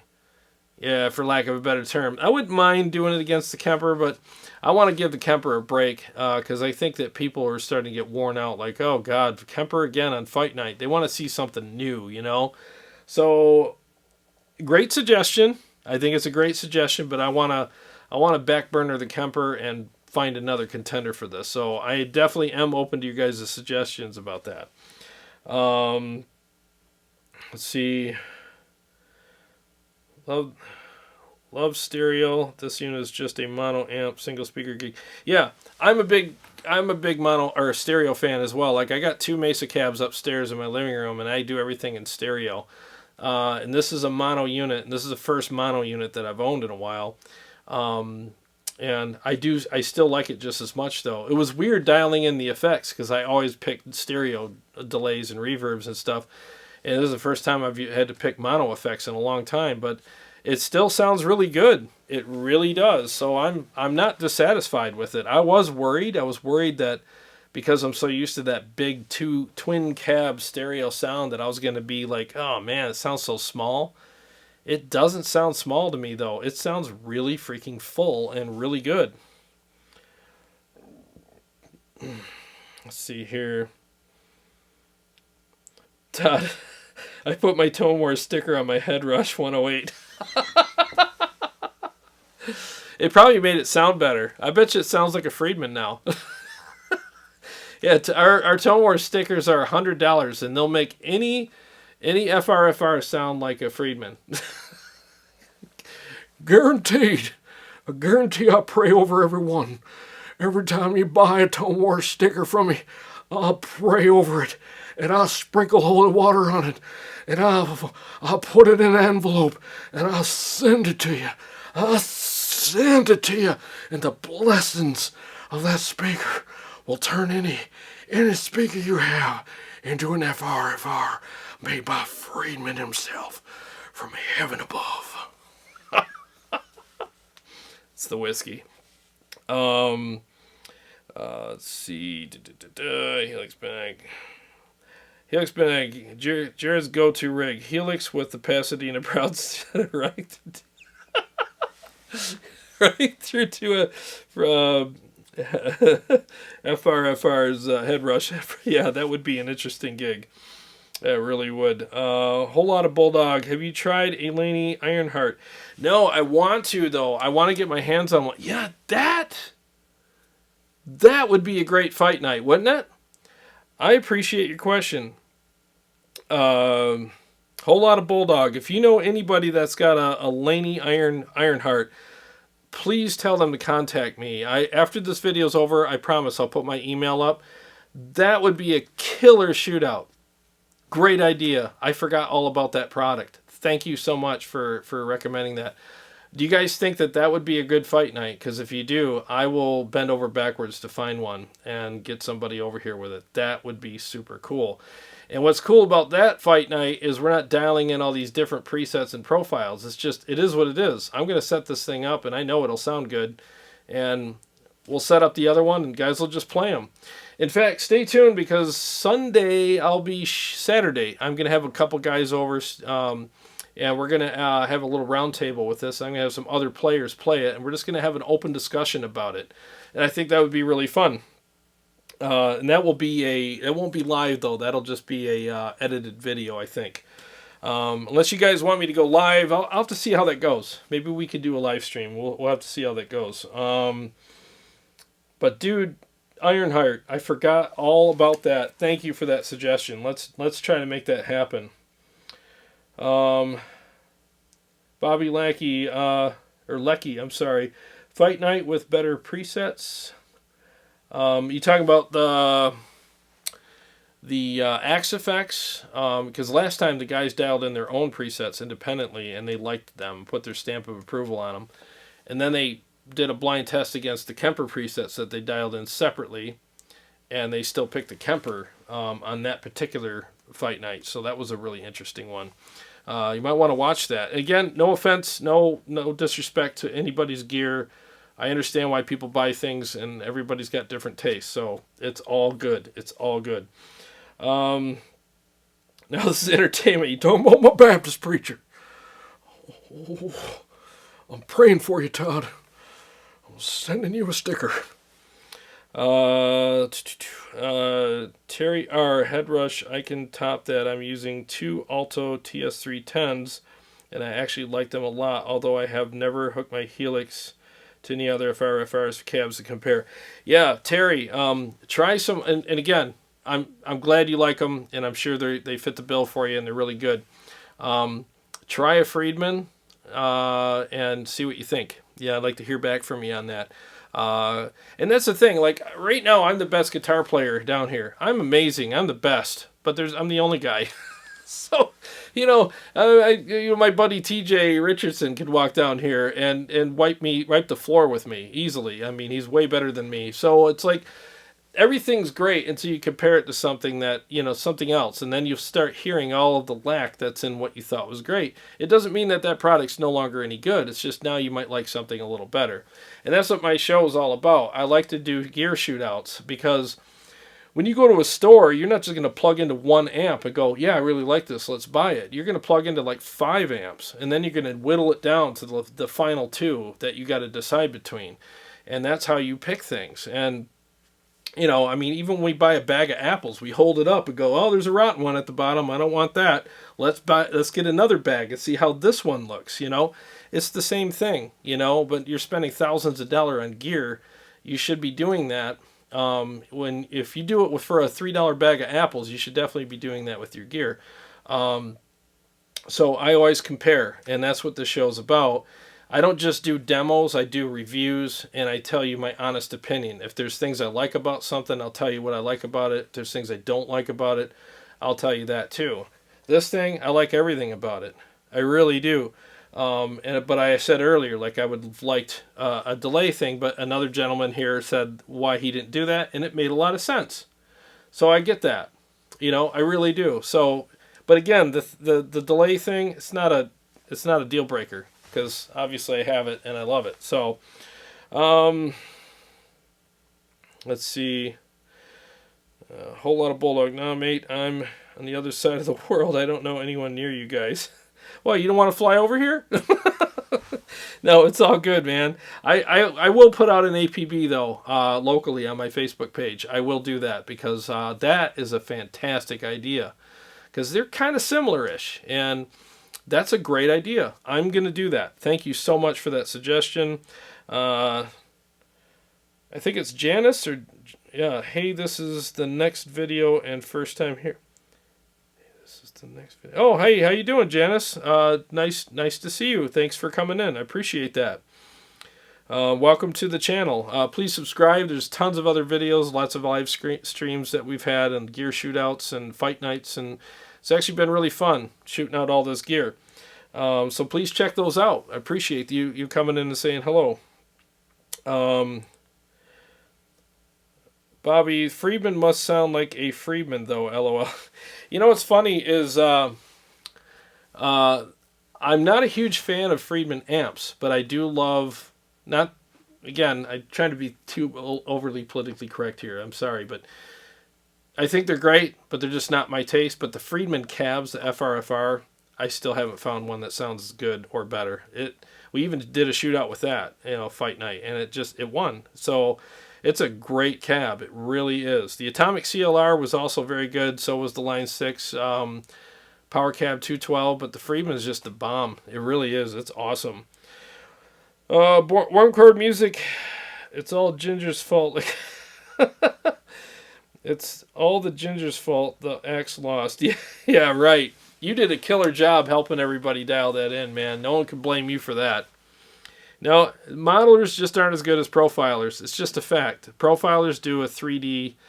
Profilers are like a 3D printer. Modelers are like a really good glossy full color printer. They're both really good, but I'd prefer a 3D printer, because there's a feel and a depth there. It just can't be matched. Helix Banana, any thoughts on the Kemper editor? Great question. I haven't even downloaded it yet, or even had my Kemper hooked up to my computer yet for it, because I've been really distracted with this, and I've enjoyed this so much that I've just been super tied up with it. So the Kemper editor I will get to. Aaron Short did a... Aaron, if you're still here, post your page in here so people can sub your page, please. He's got a great channel. He does a lot of Kemper stuff too, and he did a review of it, and it looks really cool, and I'm glad it's finally here. I'll probably use the Kemper editor for 5 minutes per year, because I love my Kemper, and excuse me, I love the tones. I get them from Live Ready Sound and Matt Fig. They're great tones, great profiles in there. And I don't really need to do anything with it. I just turn it on and play it. I don't do a lot of editing. The only editing I do on my Kemper is when I have a show and I have a bunch of guys coming over and I need to have profiles that are associated with like what they want. And it's just easy with an editor to categorize them, label them, and put them in a folder or put them somewhere together where I can easily access them for the show. That's the only reason why I would use an editor. Other than that, my Kemper's never hooked up to my computer. I use the stick. I just pop in the stick on my computer. If I want to check out new profiles, I pop them in there and I'm done. But I don't check out profiles that much anymore. I'm not really curious about it because I enjoy playing the Kemper so much and I enjoy the tones that I've had. I've already went through the rabbit hole, been there, done that, don't want the t-shirt, because I've just been there. And the profiles that I have right now are amazing, and I have a handful of profiles that I cycle through if I just want a different flavor for that day or that practice session. But I don't do a lot of cycling on those anymore. I probably have 5 profiles that I cycle through, to be honest with you, and that's it. Because when I have my Kemper on, I'm playing it. I'm not turning any knobs. I'm not editing anything. I just play it, and I'm super satisfied with what I have. And I don't think I'll ever find anything better. I'll just find stuff that's different at this point, because the stuff that I'm playing through right now, to me, can't be topped. It's so good. I love my Live Ready Sound EVH EL34 profile. And I have a Diesel VH4, and I have a Mesa dual rec in there, and a couple other ones that I like, and that's it. That's pretty much what I stick with. Janice says, thank you. No, serious, and I hope I'm pronouncing Janice. I don't have my glasses on, so everything looks kind of blurry, but seriously, it's good to see you. It's good to see all you guys here. I really appreciate the interaction, and I love the questions. I love having the conversation with you guys very much. It means the world to me, and Carrie when she's here too, when we can talk to you guys, because, sometimes I'm stuck down here shooting videos, and I wish I could just be doing this instead. So I try to revel in this as much as I can and really enjoy it. So Janice says, turns out I am already subbed, but did not click the bell yet, and I corrected it, and will be back, but have to go for now. Well, thanks so much for stopping by and clicking the bell.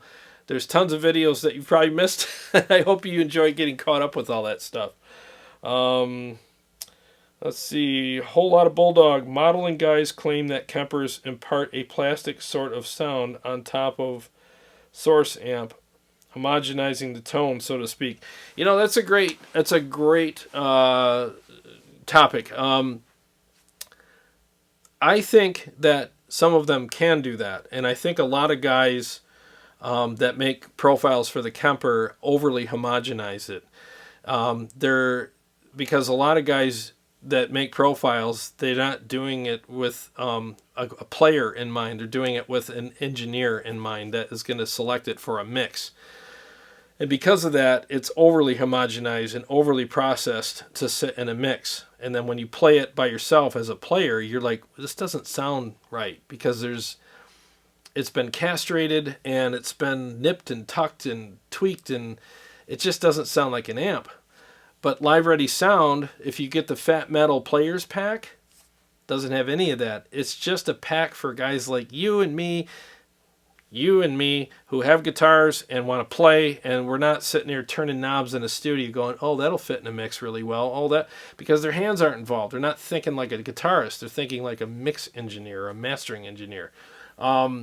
And a lot of the guitar players will be like, hey, what profile did you use on the album? I want to use that for our tour. And they tell them, and they get it, and they're like, this thing sounds like crap. Well, yeah, it's a mix-ready profile. It's a mix profile. It's not made for a player. The Live Ready Sound Fat Metal Players Pack is made for players. And a lot of his other stuff's made for players. It's not overly homogenized, nip-tucked, and done up and photoshopped and castrated. It just sounds really good. And that's the problem with a lot of guys that play Kemper when they pick the wrong profiles from guys like... There's guys out there that just overly homogenize their stuff, and it just sounds really chopped, and that half-cocked wah kind of horrible thing, and it just, there's no balls, there's no fullness. The bottom end is too brittle and not percussive enough, and it just, there's no chewiness or meatiness to it. It's not thick and rich, and that's the kind of stuff that I can't stand playing, you know, so that's why I love the profiles that I got. I got a handful that I love, and there's no reason to go out there and look for any more nip-tuck, Photoshop, castrated profiles, because I'm always left unsatisfied with them, you know. So go get those and try the Live Ready Sound Fat Metal Pack. It's a players pack. It's 4 players, and you're gonna find that you're going to like them a lot better. And just a quick tip, the gain on there is set a little higher than it should be. But with a Kemper, you're always better dialing gain back than you are putting it forward, because the Kemper is not guessing when you pull it back, but it is guessing, and it's artificial when you add gain. That's why he made them that way. So it's set up, I think it gains like 7.5 or something. Just bring it down to 5.5 for rhythms. And the overdrive in there, just dial that in. There's already one there. It's not baked in, though. It's just in the chain. And then adjust it to your taste. And I'm not kidding you. You're going to love them. They sound absolutely killer. And then for your lead tone, you can adjust the gain back up again, but it's not artificial.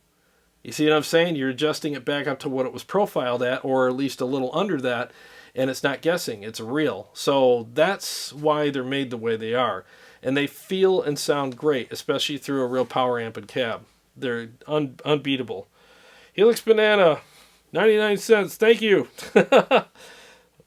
Thank you. I'm sorry, I can't read really well. Thank you so much for the super chat. I really appreciate that. Let's see. Bill Rand, fun fact, Thomas used to play with Kemper in a band years ago. He was on the keys. Oh, that's funny, man. He used to play with Chris Kemper, huh? Wow. Yeah, Chris Kemper is a keyboard player, if I remember correctly. Yeah. Genius. Vox Pathfinder, Jared, I wanted to see you make a profile one day. One of these days I will. People ask me all the time, will you profile your Synergy stuff? And yeah, like the Camrock and stuff like that. I probably will one day. You know, I've never profiled anything before, so I just want to do it for my own like thing, where it's like I want to see how the sausage is made, so that I can trust the sausage, if that makes sense. Like a lot of times, when you see the process and you feel the difference between what you just profiled and the profile of it, and you have that like assurance that, yeah, this is for real, it makes you feel better about playing through that, because you know you've tested it and you know it's real. And I think that's the biggest problem with digital stuff, is a lot of guys don't know if they can test it or to trust it. There's always that thing in the back of their mind, like, is this real? Does this really sound good? Does this, you know, that's why they're always on that quest. And I used to be too, but then I discovered some good profiles and tested them, and I'm never straying from what I have. Let's see, because you're worth 99 cents, he says. Thank you. I'm on sale this week for 99 cents. Oh, 99 cents. Let's see here. Vox Pathfinder. Thick and rich, that's what she said. Bobby Lackey, would love to get pointed to one IR or cab for XFX 2 that would work, or place, sorry, my glasses, I should have brought them down. Find the best tone. Fat Metal Pack cabs are, for example, just all in one. Yeah, the Fat Metal Pack does come with an impulse response of a Mesa 212 with a vintage 30 speaker in it, mic'd with a Royer and a 57, which is my favorite combo. You know, the Royer is very flat, but it captures all that fat low end, and the 57 captures the cut, and they blended them together, and he made a great impulse response. That's one of my favorite impulse responses. If you try that pack, you're going to like it. I guarantee you. And the IR in it is freaking killer. And we actually used that, in the XFX3 in one of our shootouts, and it sounded great in that too. So give it a shot. Let's see here. Bring that toaster over there. We can do some profiling, buddy. Yeah. Warmcore Music's asking me to bring the Kemper over and we could profile. I want to profile your freaking Rev, dude.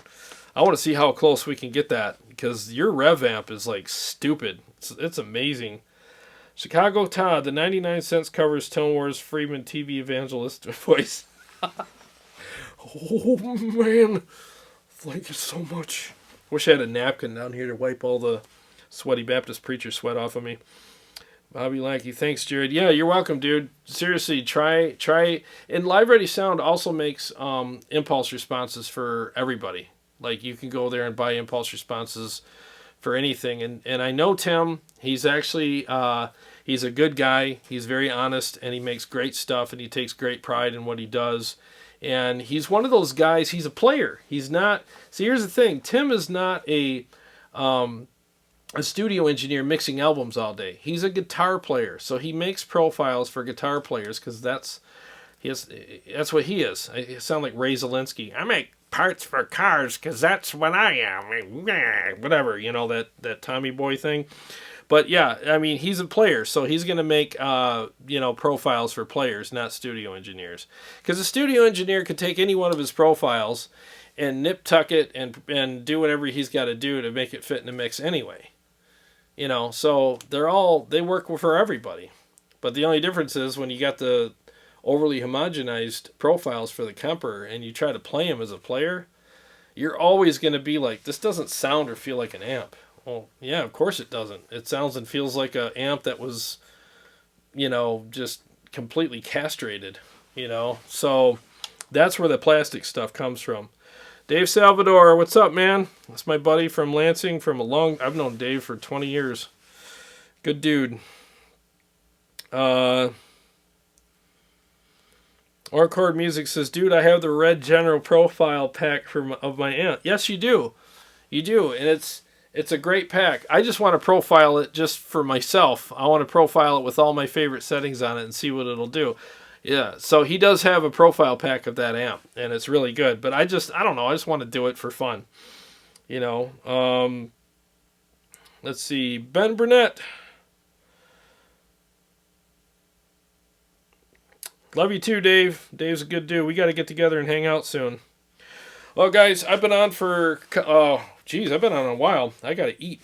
Well, I can't say how much I appreciate you guys watching and hanging out with me tonight. I really appreciate that very much. I missed having my co-host here, Carrie. She couldn't be here tonight. She's, life, stuff happens. Everybody's schedules are what they are. But we'll be back on Sunday, and we'll have something for you guys. Maybe we'll do a follow-up about this, or maybe I'll have another piece of gear we can talk about or whatever. But I appreciate more than more than I can say, you guys being here and interacting with me. I hope you enjoyed this as much as I did. I hope you guys that are looking for something like this, for what it's worth, it has my stamp of approval, tenfold.